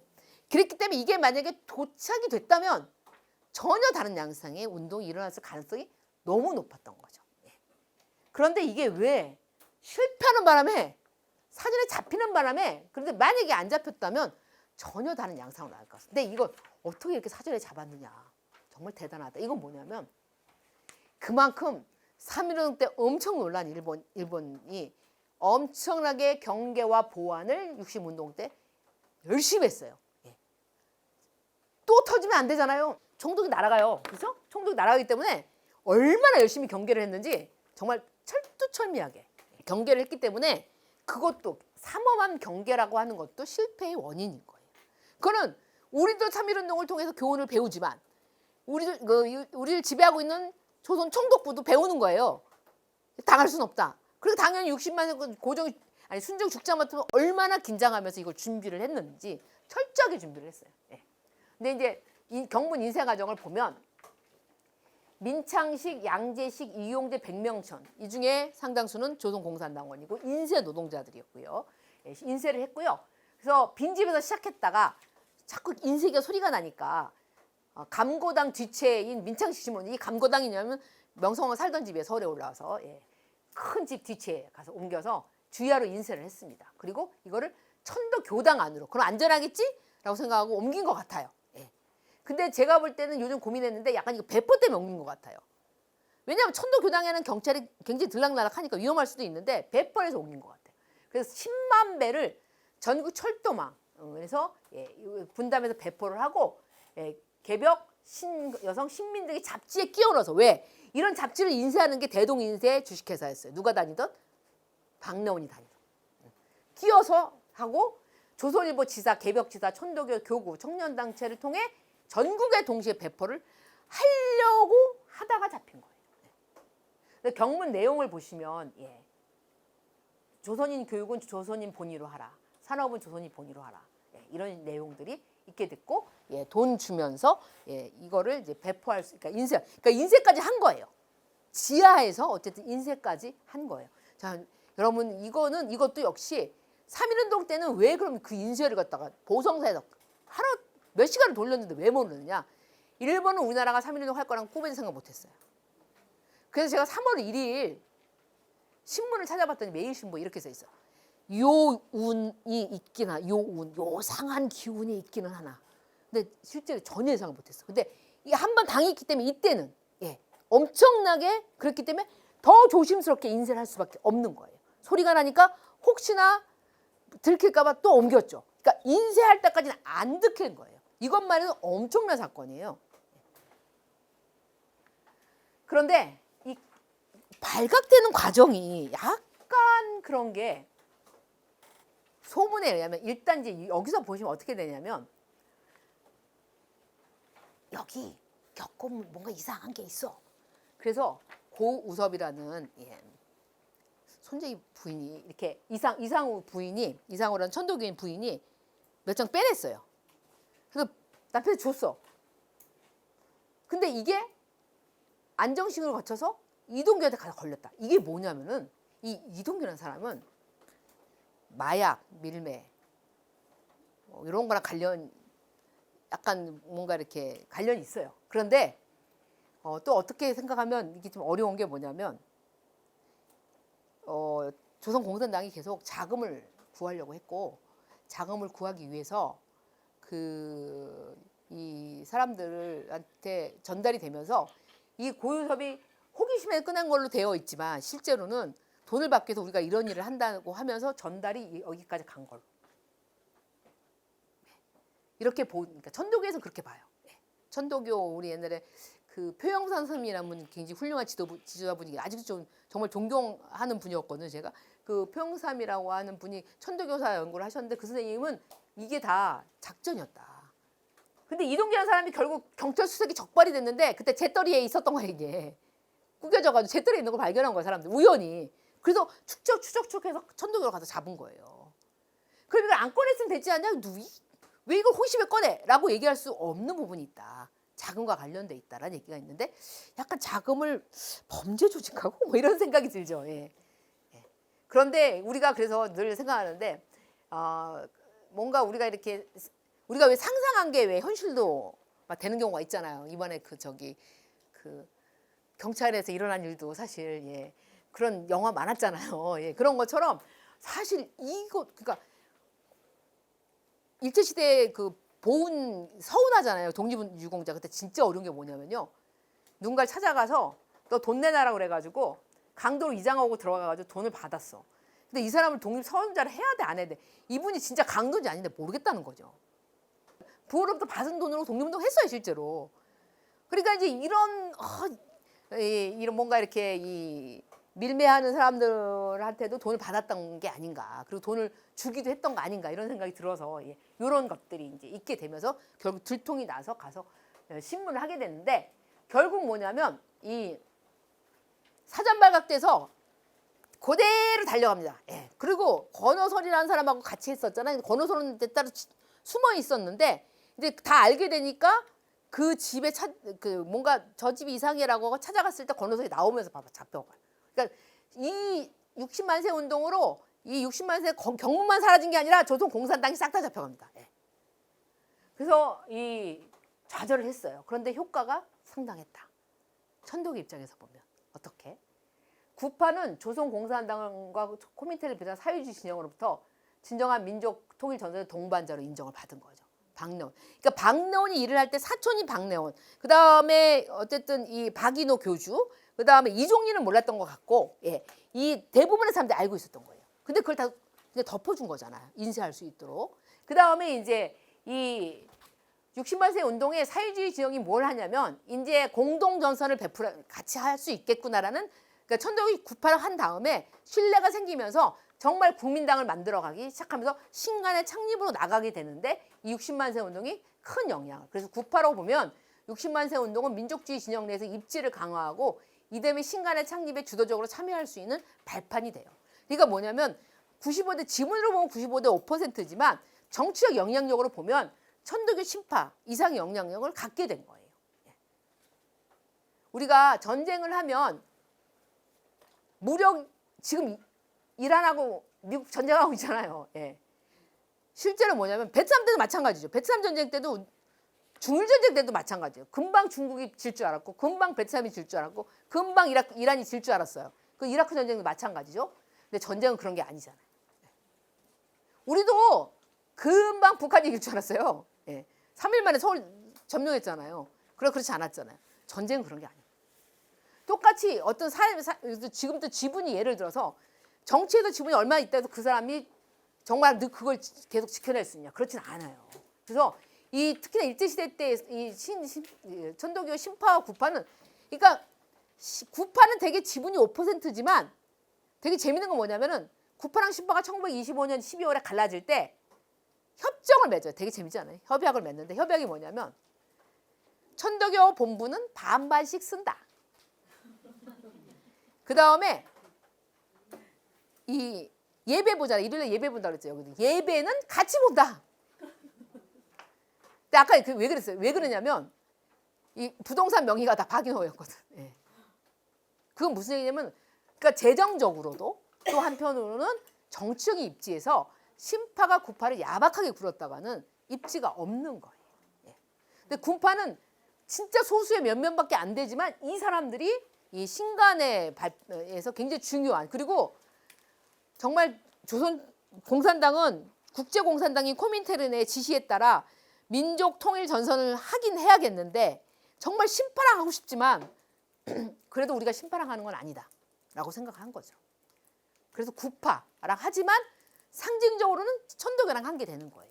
네, 그런 방식으로 이제 이루어졌는데, 근데 구파가 같은 경우에는 완전히 그 60만 세 운동에서의 활약으로 예전에 3.1운동 때 천도교가 굉장한 주목을 받게 되었듯이 1926년에 60만 세 운동을 사실 실패했잖아요. 근데 실패한 규모가 예를 들어서 몇 명이 조선공산당과 속닥속닥 얘기해가지고 뭘 하려고 했는데 걸린 게 아니라 이미 10만 배가 인쇄되어 있는 게 압수된 거잖아요.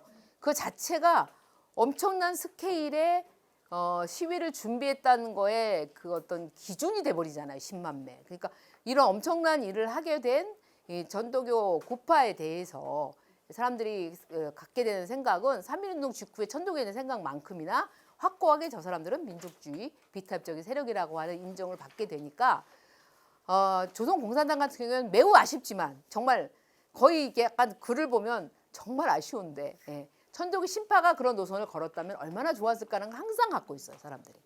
근데 결국 그게 안 되고 천도교 구파화 했지만 구파가 정말 열심히 활동을 하게 되죠. 그래서 구파가 신간에서 어느 정도 역할을 하게 되면 권동진이라고 하는 3.1운동에서 참여했죠. 이종린, 그 다음에 박내용. 그러니까 권동진만 3.1운동에 참여했던 사람이고 이종린과 박내용은 이제 구파를 이끌었던 지도자들인데 이 세 사람이 그러니까 신간의 발기인으로 참여하게 돼요. 발기는 몇십 명 안 되거든요. 그 다음에 창립대회에서 권동진이 부회장이 돼요.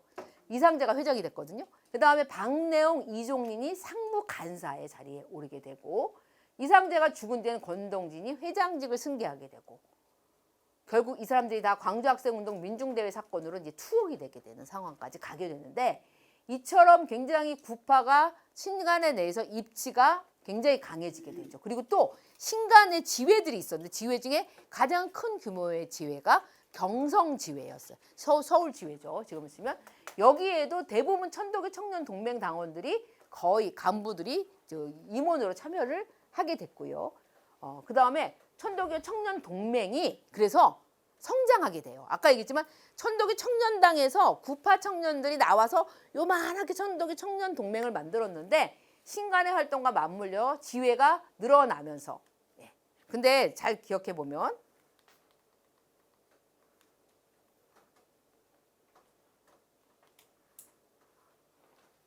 천도교 청년당 뭐예요? 25년 현재 120개죠. 그런데 구파 같은 경우에는 많이 늘어도 거기 3만 명, 여기는 1,300명. 그러니까 이 정도 지분이 갖고. 그런데도 불구하고 아까 얘기했지만 얼마나 많은 그러니까 이 기반이 엄청나다는 건 큰 메리트였긴 했지만 천도교 구파 같은 경우에는 소수였지만 대부분의 사람들이 활동가 역할을 했었던 거라고 볼 수가 있어요. 그래서 신간회가 그런데 처음에는 만들어졌다가 많은 사람들이 체포되게 되면서 사회주의자들이 신간회가 좌우합작으로 성격을 잃게 되고 여러 가지 문제가 있다고 생각을 하면서 해소에 앞에서 설명드렸겠지만 해소 투쟁을 할 때 천도교 구파는 해소에 반대합니다. 당연하겠죠. 사회주의자들이 그렇게 얘기하지만 민족주의 안에서 자기 지분이 있고 상당히 주도정권을 갖고 있던 천도교 구파가 신간의 해소에 찬성할 리가 없어요. 그래서 굉장한 반대 운동을 벌이게 됩니다. 그래서 이 자치회파 이것도 뭐냐면 갑자기 어느 날 신간 안에서 민중대회로 29년에 쭉 다 잡혀갔거든요. 사람들 잡혀간 다음에 30년쯤 되니까 신간의 안에 약간 그 자치파라고 하는 그러니까 타협적인 사람들이 슬금슬금 들어와서 간부를 하기 시작했어요. 근데 이 사람들이 어느 날 갑자기 최린을 가입시키는 걸 통과시켜버렸어요. 천도교 신파의 지도자인 최린을 근데 물론 최린이 거부했습니다. 최린은 이 신간회를 자신의 경쟁 상대로 생각했고 반신간의 노선을 걷고 있었기 때문에 거절했는데 그러니까 천도교 구파가 엄청 당황한 거죠. 뭐야 이거? 이 사람들이 왜 최린을 끌어들이려고 해? 해서 거기에 반대하게 되면서 이종리를 집행위원장으로 임시 집행부를 구성하고 본부를 불신임을 결의하면서 이제 신간회가 흔들리기 시작합니다. 그러다가 사회주의 진영이 해소안을 가결시켜 버리자 이종리는 이것을 불법이라며 부활을 협의하는. 그러니까 31년 4월에 조선 청도부가 어간 드문 총회에서 신간회가 사실 해소가 됩니다. 이미 일본 경찰로서는 사회주의 해소가 통과될 가능성이 높다고 생각하고 대회를 허가해 준 거예요. 집회를 허가해 준 거예요. 거기서 실제로 합법적으로 해소가 결의가 됩니다. 그 뒤에도 이종리는 불법이라고 주장하면서 계속 부활 협의를 하게 됩니다. 그래서 그 전에도 이미 경성지회는 천도교 구파가 장악하고 있었기 때문에 해소에 반대하는 성명을 발표합니다. 이게 되게 재밌는 게 뭐냐면 경성지회에는 사회주의자들이 별로 없어요. 그다음에 신간에도 전체적으로 보면 사회주의자들이 간부가 많지 않아요. 그래서 협동조선이 맞는 거야? 통일조선이 맞는 거야? 라는 의구심을 가질 정도로. 근데 지역에서는 사회주의자들이 많았고 결국은 이 여러 지회에 있는 동경지회라든지 부산지회 많은 지회에 있는 사회주의자들이 문제를 제기해서 해소됐기 때문에 사회주의에서 해소했던 건 맞지만 실제 경성지회에는 사회주의자 많지 않았어요. 그래서 권동진이 우리들은 한데 뭉치자라고 얘기하면서 계속 비해소파의 입장을 가지고 있었다는 거죠. 그러나 결국은 신간회는 31년 5월에 해소가 됐고 아모니 구파는 세력과 재정 기반 모두의 신파에 비해서 열세를 멸치 못해서 기로에 서면서 사실은 천도교 신파와 또 합동을 해요. 결국은 이 밀리면서 신간회가 해소되면서 밀리니까 천도교 신파랑 합동을 하게 되는 거죠. 그래서 근데 신파가 더 재밌어요. 신파가 왜 재미냐면 신파는 원래 그 자춘동했기 때문에 독자 노선을 걸었을 것 같은데 정말 전 이걸 발견하고 너무 신기했던 게 이 시대가 통일전선의 시대였기 때문에 최리는 한쪽으로는 자춘동을 하면서 한쪽으로는 국제농민조합 이름이 크레스틴 테른이에요. 여기 이거는 사회주의자들 단체예요. 국제농민조합에 농민동맹에 국제농민동맹에 사람을 파견해. 그래서 연대하자고 해. 그래서 뭐라고 얘기하냐면 이거 비밀로 해주세요. 라고 주장을 합니다. 네. 그러니까 심판은 확실히 신간의 반대. 우리 천도교가 독립을 목적으로 한 단체이니 민족 유일당은 우리 천도교를 지칭하는 것이다.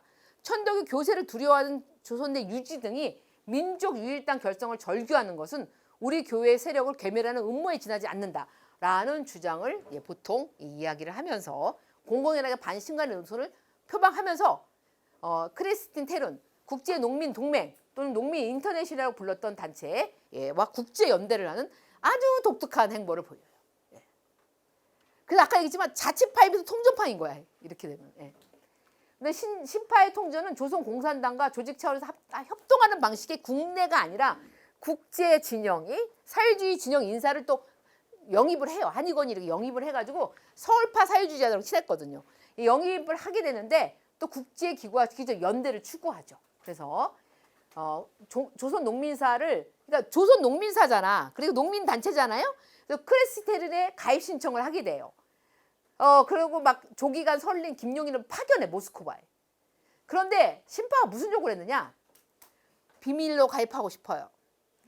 조선 공산당 산하가 아닌 독자 기구로 가입하고 싶어요. 이게 뭘 얘기하냐면 최린이 갖고 있는 자부심이지. 우리가 조선 최대의 단체이다.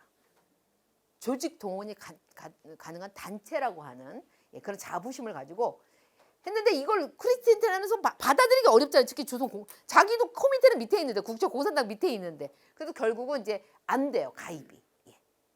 그러니까 신파의 시도가 좌절된 이유는 또 보세요. 한쪽으로는 자치운동도 해요. 예. 일본에 가서 자치운동도 하고. 그 다음에 사회주의 국제기구 양립. 이게 왜 이걸 두 개를 같이 하려고 했는지 정말 궁금한데 이걸 파헤치는 게 제 일이긴 한데 이거는 사실 이 결론은 엄청난 신파 그리고 그 최린이 갖고 있는 자부심의 발로라고 볼 수밖에 없어요. 그러니까 나라가 없지만 적어도 식민지 조선에서 우리가 최대의 민족적 단체이다. 민족 단체이다. 라고 하는 이 긍지 자체가 엄청난 거죠. 지금 약간 상상할 수가 없는데 예. 그렇게 이야기를 할 수밖에 없는 거죠. 그래서 우리가 이렇게 보시면 이제 구파와 신파를 비교해 보면 먼저 구파는 조선공산당과 제휴했지만 신파는 개별적으로 친한 사람들을 끌어들이고 그 다음에 그 조선 농민사를 결성해서 크리스티텐과 직접 연대를 시도했지만 실패했어요. 그러니까 국제 연대를 시도한 거야. 국내 안에서 통전이 아니라 국제 연대를 시도했다가 좌절했고 자치운동을 병행했으니 결국 실패할 수밖에 없고 그래서 제가 이제 조직적인 통전을 하려고 했고 위로부터의 통전을 하려고 했다라고 정리를 한 거고 그다음에 구파는 일관되게 비타협적 노선. 근데 참 대단한 건 뭐냐면 구파가 신파와 통합을 한 것은 천도교적인 어떤 정치적인 통합은 아니에요. 왜냐하면 구파랑 신파가 통합을 한 다음에 최린이 34년에 시중회라는 걸 결성하면서 공식적으로 친일을 선언해요. 참 신기하세요. 공식적으로 친일을 선언했어요. 그래서 다시 갈라져요.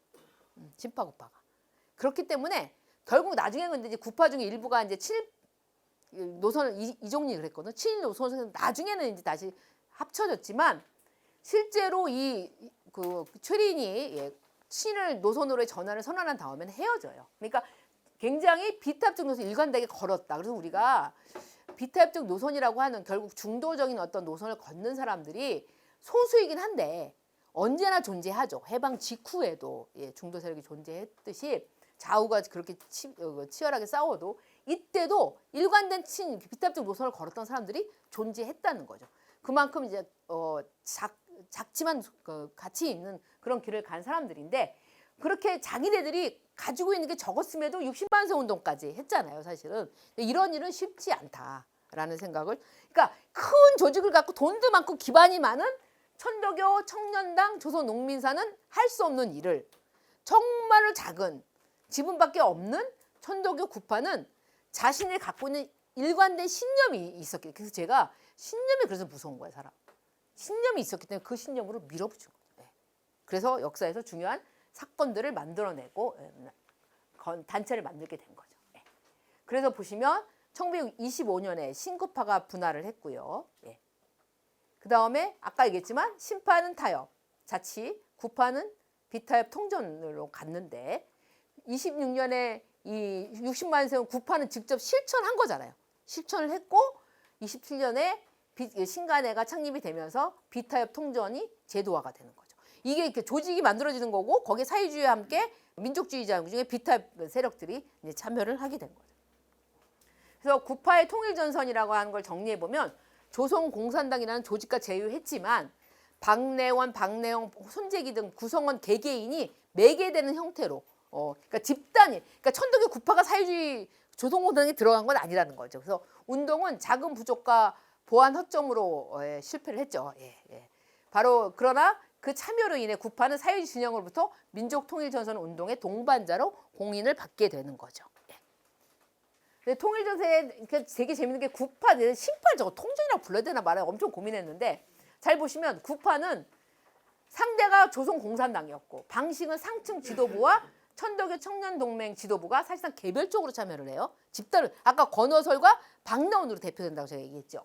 그다음에 대중행동을 했어 실제로. 그래서 그것이 나중에 기반이 돼서 신간회로 만들어졌어요.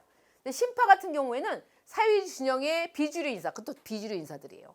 조선 공산당에 들어가지 않은 비주류 인사들을 개별 영입했고 자기 동원은 조직은 자기도 조직이 있으니까 남하고 뭐 연대할 생각이 없어요. 그 다음에 크리스틴이라고 국제연대를 시도하다가 이제 좌절을 하게 됐는데 이게 뭐냐면 통일전선이라고 하는 것은 굉장히 다양한 거예요. 그러니까 조선공산당의 통일전선 운동만 있었던 게 아니라 당시에는 통일전선 연대라고 하는 것에 대해서 사람들이 굉장히 다양한 방식으로 고민하고 있었다. 그래서 사실 제가 논문을 쓸 때는 이걸 약간 연대로 바꿔볼까 생각 중이에요. 연대로. 그러니까 이 연대 당시에는 운동의 기본 그러니까 어쨌든 독립운동이든 사회운동이든 간에 연대하지 않고는 불가능한 거예요. 우리 약자이고 무력을 갖고 있지 않은 상태였기 때문에 또 굉장히 주체의 위상에 따라 다양하게 이건 뭐냐면은 우리 역사를 볼 때 굉장히 이렇게 하나로 친일 아니면 반일 이렇게 보는 경향이 있는데 제가 좀 쓰고 있는 책이 있어요.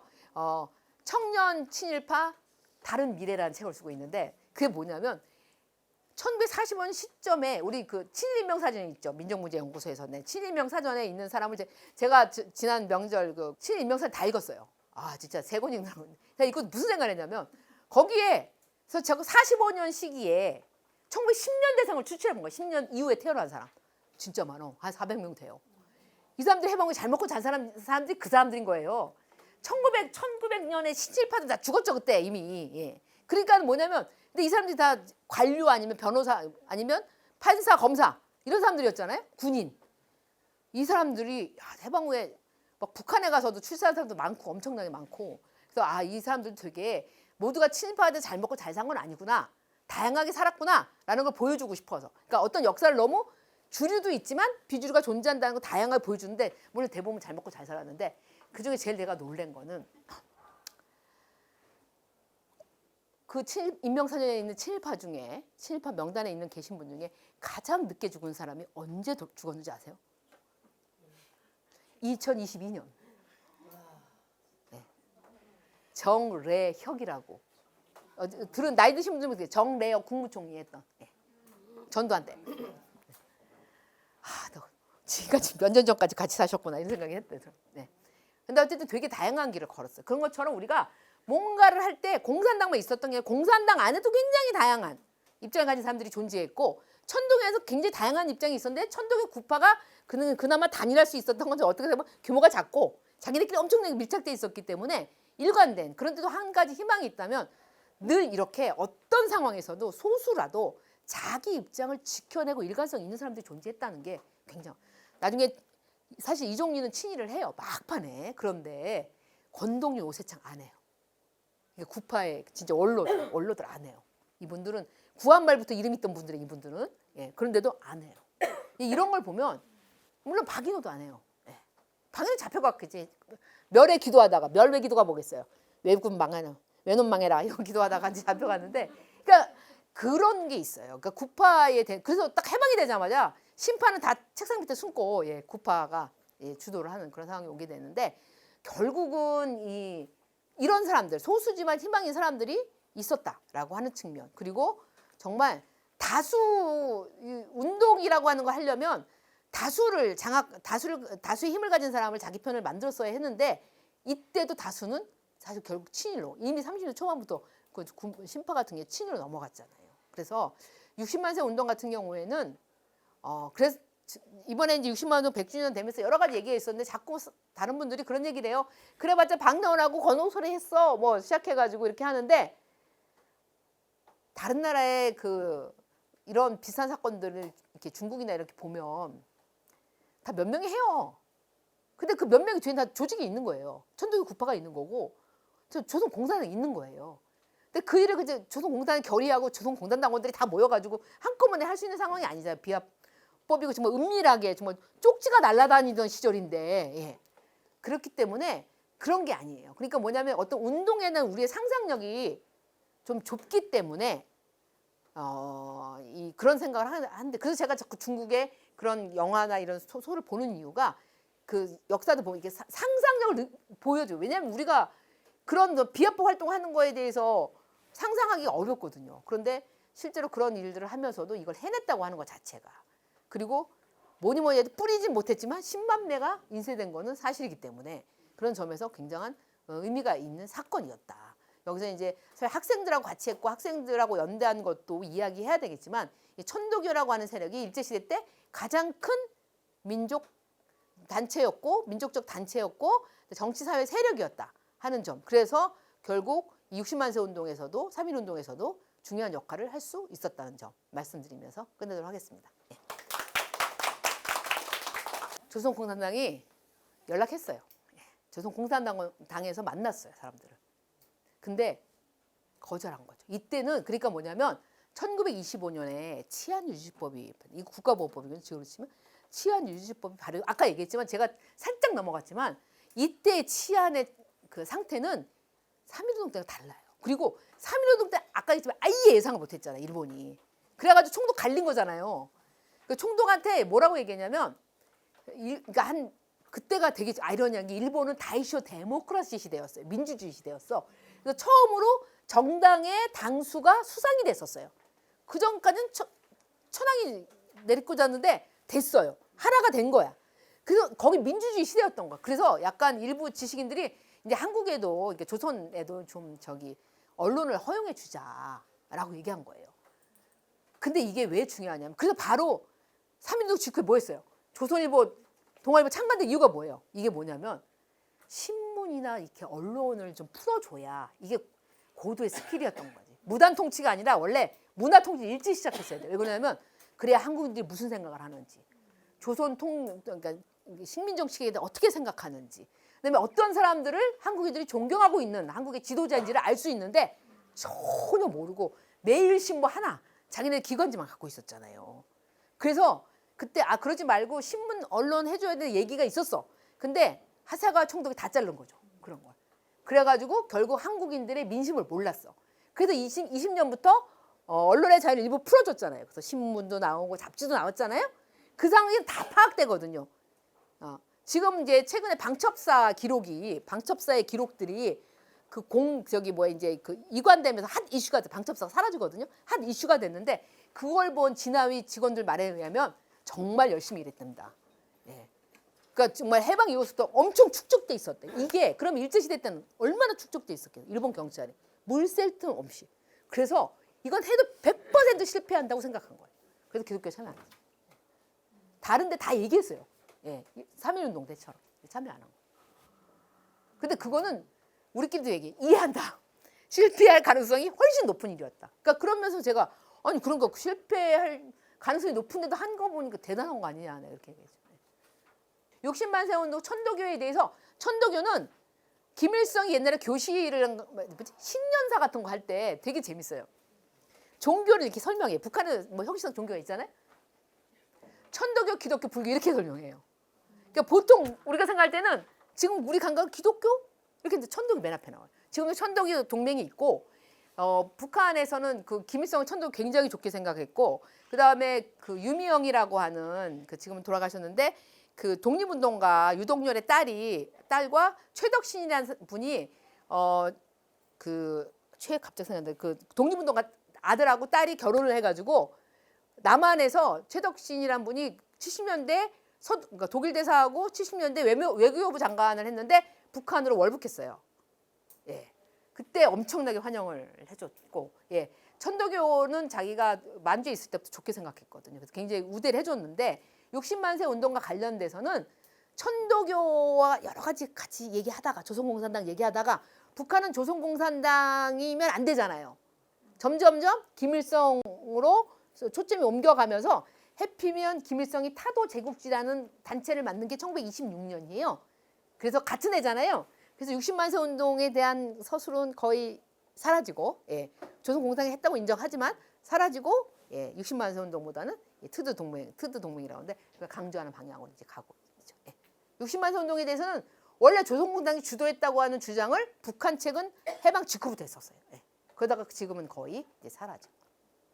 최근에는 그러니까 해방 직후에 분단의 가장 큰 타격을 받았잖아요. 그래서 이제 남한에 있던 그 천도교 지도자에 북한에 올라간 사람도 있고 북한에서 내려오신 분들도 있는데 이 신파의 친일 행적이라고 하는 게 상당히 힘들잖아요. 예, 그걸 극복해내기가 힘들어서 해방 후에 이제 구파가 이제 장악, 또 서울인지가 장악하기도 했지만 일단 교세를 잃어버리고 그걸 회복할 수가 없는 상황으로 갖게 됐고 친일행정이 계속 따라붙게 되고 여러 가지 어려움을 겪게 됐는데 그래도 동학과 그러니까 개연성이 있기 때문에 서로 연계되어 있으니까 동학과 연계되어 있으니까 수훈회관을 이제 박정희 정부에서 이제 지었죠. 그래서 예, 지금 그게 이제 수훈회관의 어떤 대관 뭐 그다음에 이제 공간 임대 이런 것들이 굉장히 중요한 역할을 하게 되고 전국적으로 그래도 한 제가 굉장히 오래 뭐 한 10년 넘겠지만 20만 정도 되는 걸로 예, 되어 있어요. 예, 그래서 지금도 천도교 교룡 선출하시고 그다음에 이제 주요 종교 인사들 만나실 때 예, 뭐 대통령이 만나고 할 때 이제 참여하서 하는 정도인 거죠. 그리고 아까 얘기했지만 최덕신이라고 하면 천도교 교룡까지 하셨는데 북한을 월북하시고 이런 게 좀 굉장히 이제 어려움을 아마 최덕신 씨가 남한 고위직 중에 예, 가장 높은 고위직이니까 북한을 월북한. 예, 그랬다 보니까 예, 그렇게 된 거고. 그래도 이제 동학에 대한 관심이 우리가 이제 민족주의에 대한 관심이 특히나 80년대, 90년대 좀 높아졌거든요. 지금도 높지만 그다음부터 동학에 대한 관심이 있고, 근데 천도교에 대한 관심이 있고 그러면서 한동안 좀 이렇게 제가 이제 연구를 할 때는 그러니까 천도교 80년대 말 연구를 시작해서 90년대까지 굉장히 관심이 있었는데 그때는 조금 이렇게 으쌰으쌰하는 그런 게 있었던 것 같아요. 예. 근데 그 뒤에는 뭐 모든 종교가 다 사실 고조를 면치 못하고 있으니까 예. 좀 그렇긴 하죠. 예.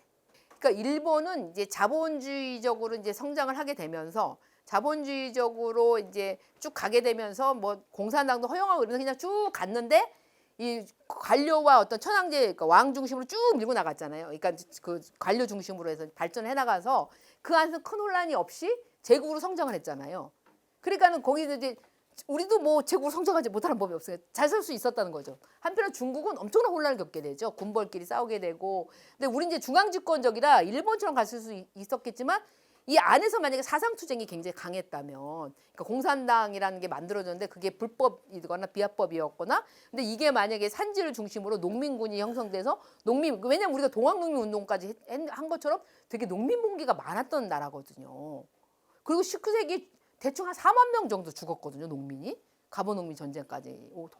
굉장히 많은 사람이 죽었기 때문에, 그러니까 중국도 농민 봉기가 많았던 곳이잖아요. 그러니까 그러면 우리도 저렇게 치열하게 싸웠을까? 그럼 나는 그냥 모른 척하고 살았을까? 뭐 이런 생각을 한다는 거죠. 그러니까 그랬을 가능성과 일본과 가능성은 우리는 식민지였기 때문에 한 번도 상상해 보지 않았잖아요. 근데 이 상상이 왜 중요하냐면 이 조선 후기 역사를 볼 때 되게 중요해요. 우리는 식민지 같은 결론을 알고 있기 때문에 모두 그거 관련된 사실 조선시대를 보는 경향이 좀 있죠. 근데 그렇지 않고 만약에 우리가 식민지가 아니었다면, 그러니까 우리나라를 지금 살아가는 우리를 규정하는 가장 큰 역사적인 굴레는 저는 식민지 경험이라고 생각해요. 그러니까 약간 그런 걸 상상. 근데 이게 너무 결정론적으로 그러니까 식민지로 갔기 때문에 조선시대 때 어쨌든 자꾸 이게 나오니까 제가 그러면 안 된다라는 생각 가지고 이제. 어떻게 됐을까요? 역시 하다 보면 일본과 중국과 한국 사이에 항상 한국이 중재자가 되거든요. 결과적으로 그래요. 그럼 이게 중국과 일본의 짬뽕이었을까? 이런 생각을 혼자 할 때가 있어요. 약간 비슷해. 우리나라에 막 무정증이 일어났을 것 같긴 않은데 우리나라도 농민봉기가 많았기 때문에 함부로 다 단언할 수는 없지만 근데 일본식이어서 가능성도 있긴 한데 어땠을까? 예. 북한 지역에 있었기 때문에 북한 지역에 있는 농민들은 북한 지역에 있는 천도교인들 대부분이 농민이었잖아요. 기독교인으로 교회를 다니시면서 기독교인들 도시에 많았다고 했죠. 이분들 월남했어요. 그래서 여기 와서 이제 기독교인들이 사실 한국 사회를 장악했는데 이 남한을 장악했는데 북한에 있는 이 농민들은 터전을 천도교인 중에 월남한 분은 그렇게 많지 않아요. 그러니까 오히려 북한에서 처음에 천도교가 또 어떤 일이냐면 북한에서도 그러니까 북한에서 상당히 그랬던 게 3.1 재연운동을 했어. 최린이 북한에서. 그러니까 최린은 남한에 있었는데 하여튼 그것도 잡아갈 이유가 되긴 했겠다. 남한에 있으면서 북한에 사람 보내가지고 3.1운동 재연운동 하려다가 발각된 거. 그러니까 이게 뭐냐 반 김일성 운동을 하려고 했던 거죠. 발각이 됐어요. 그러니까 기본적으로 북한에서 입지가 좁아져. 그러나 이제 북한은 완전히 조선 노동당으로만 이렇게 일당하는 거 안 보여주려고 하냐. 약간 다른 나라 사회주의 국가도 약간 다당제인 척 하잖아요. 그래가지고 여러 당이 천도교 청우당이 존재했어요. 지금 청구당 지금도 있어요. 그런데 이제 그런 어떤 것들이 있었지만 내려오질 못한 거예요, 이 사람들이. 그러니까 여기 기반 자체가 그냥 완전히 아예 없었기 때문에 거기다가 이제 친일의 어떤 혐의가 있는 거잖아요. 근데 그걸 벗을 만큼 그렇죠. 예, 제가 찾아보니까 어떤 분은 정말 일제 말기에 경성에서 물자를 공급하던 경성부청 과장님이었는데 나중에 정말 변호사하고 이러면서 막 그 뭐 진보당 막 변호해주고 이러면서 신분 세탁을 잘 하셔가지고 나중에 변호사회 회장도 하셨다가 나중에 법제사가로 해가지고 역사학자들하고 막 책도 내셨던. 그 다른 사람들이 몰랐어. 나중에 이제 들통이 났죠. 안두희 그 사건 때 은폐한 사람이라는 게 전봉동이라는 분이 계셔요. 그래서 제가 보고서 근데 그분이 친일파라는 거 제가 물어봤어요. 그 나이 드신 분들한테 몰랐어요. 그랬더니 몰랐다고. 그러니까 그런 경우도 있는데 대부분 이제 세력이 있으면은 그렇게 세탁이 가능하잖아요. 사실 기독교도 상당히 많이 협의를 벗었는데 천도는 그렇지 않으니까. 그리고 최린이 그냥 3.1운동 안 했으면 되는데 3.1운동의 주역이었잖아요. 근데 친일을 했기 때문에 사람들 머릿속에 너무 강한 거예요. 이게. 그래서 그런 걸 뭐라고 부르죠? 변절이라고 부릅니다. 이 변절 역사 속에 굉장히 오래 남아요. 너무 열심히 들어주셔가지고 너무 신나게 강의한 것 같습니다. 그 질문도 활발하게 해주셔서 제가 오늘 많은 거 느끼고 갑니다. 감사합니다.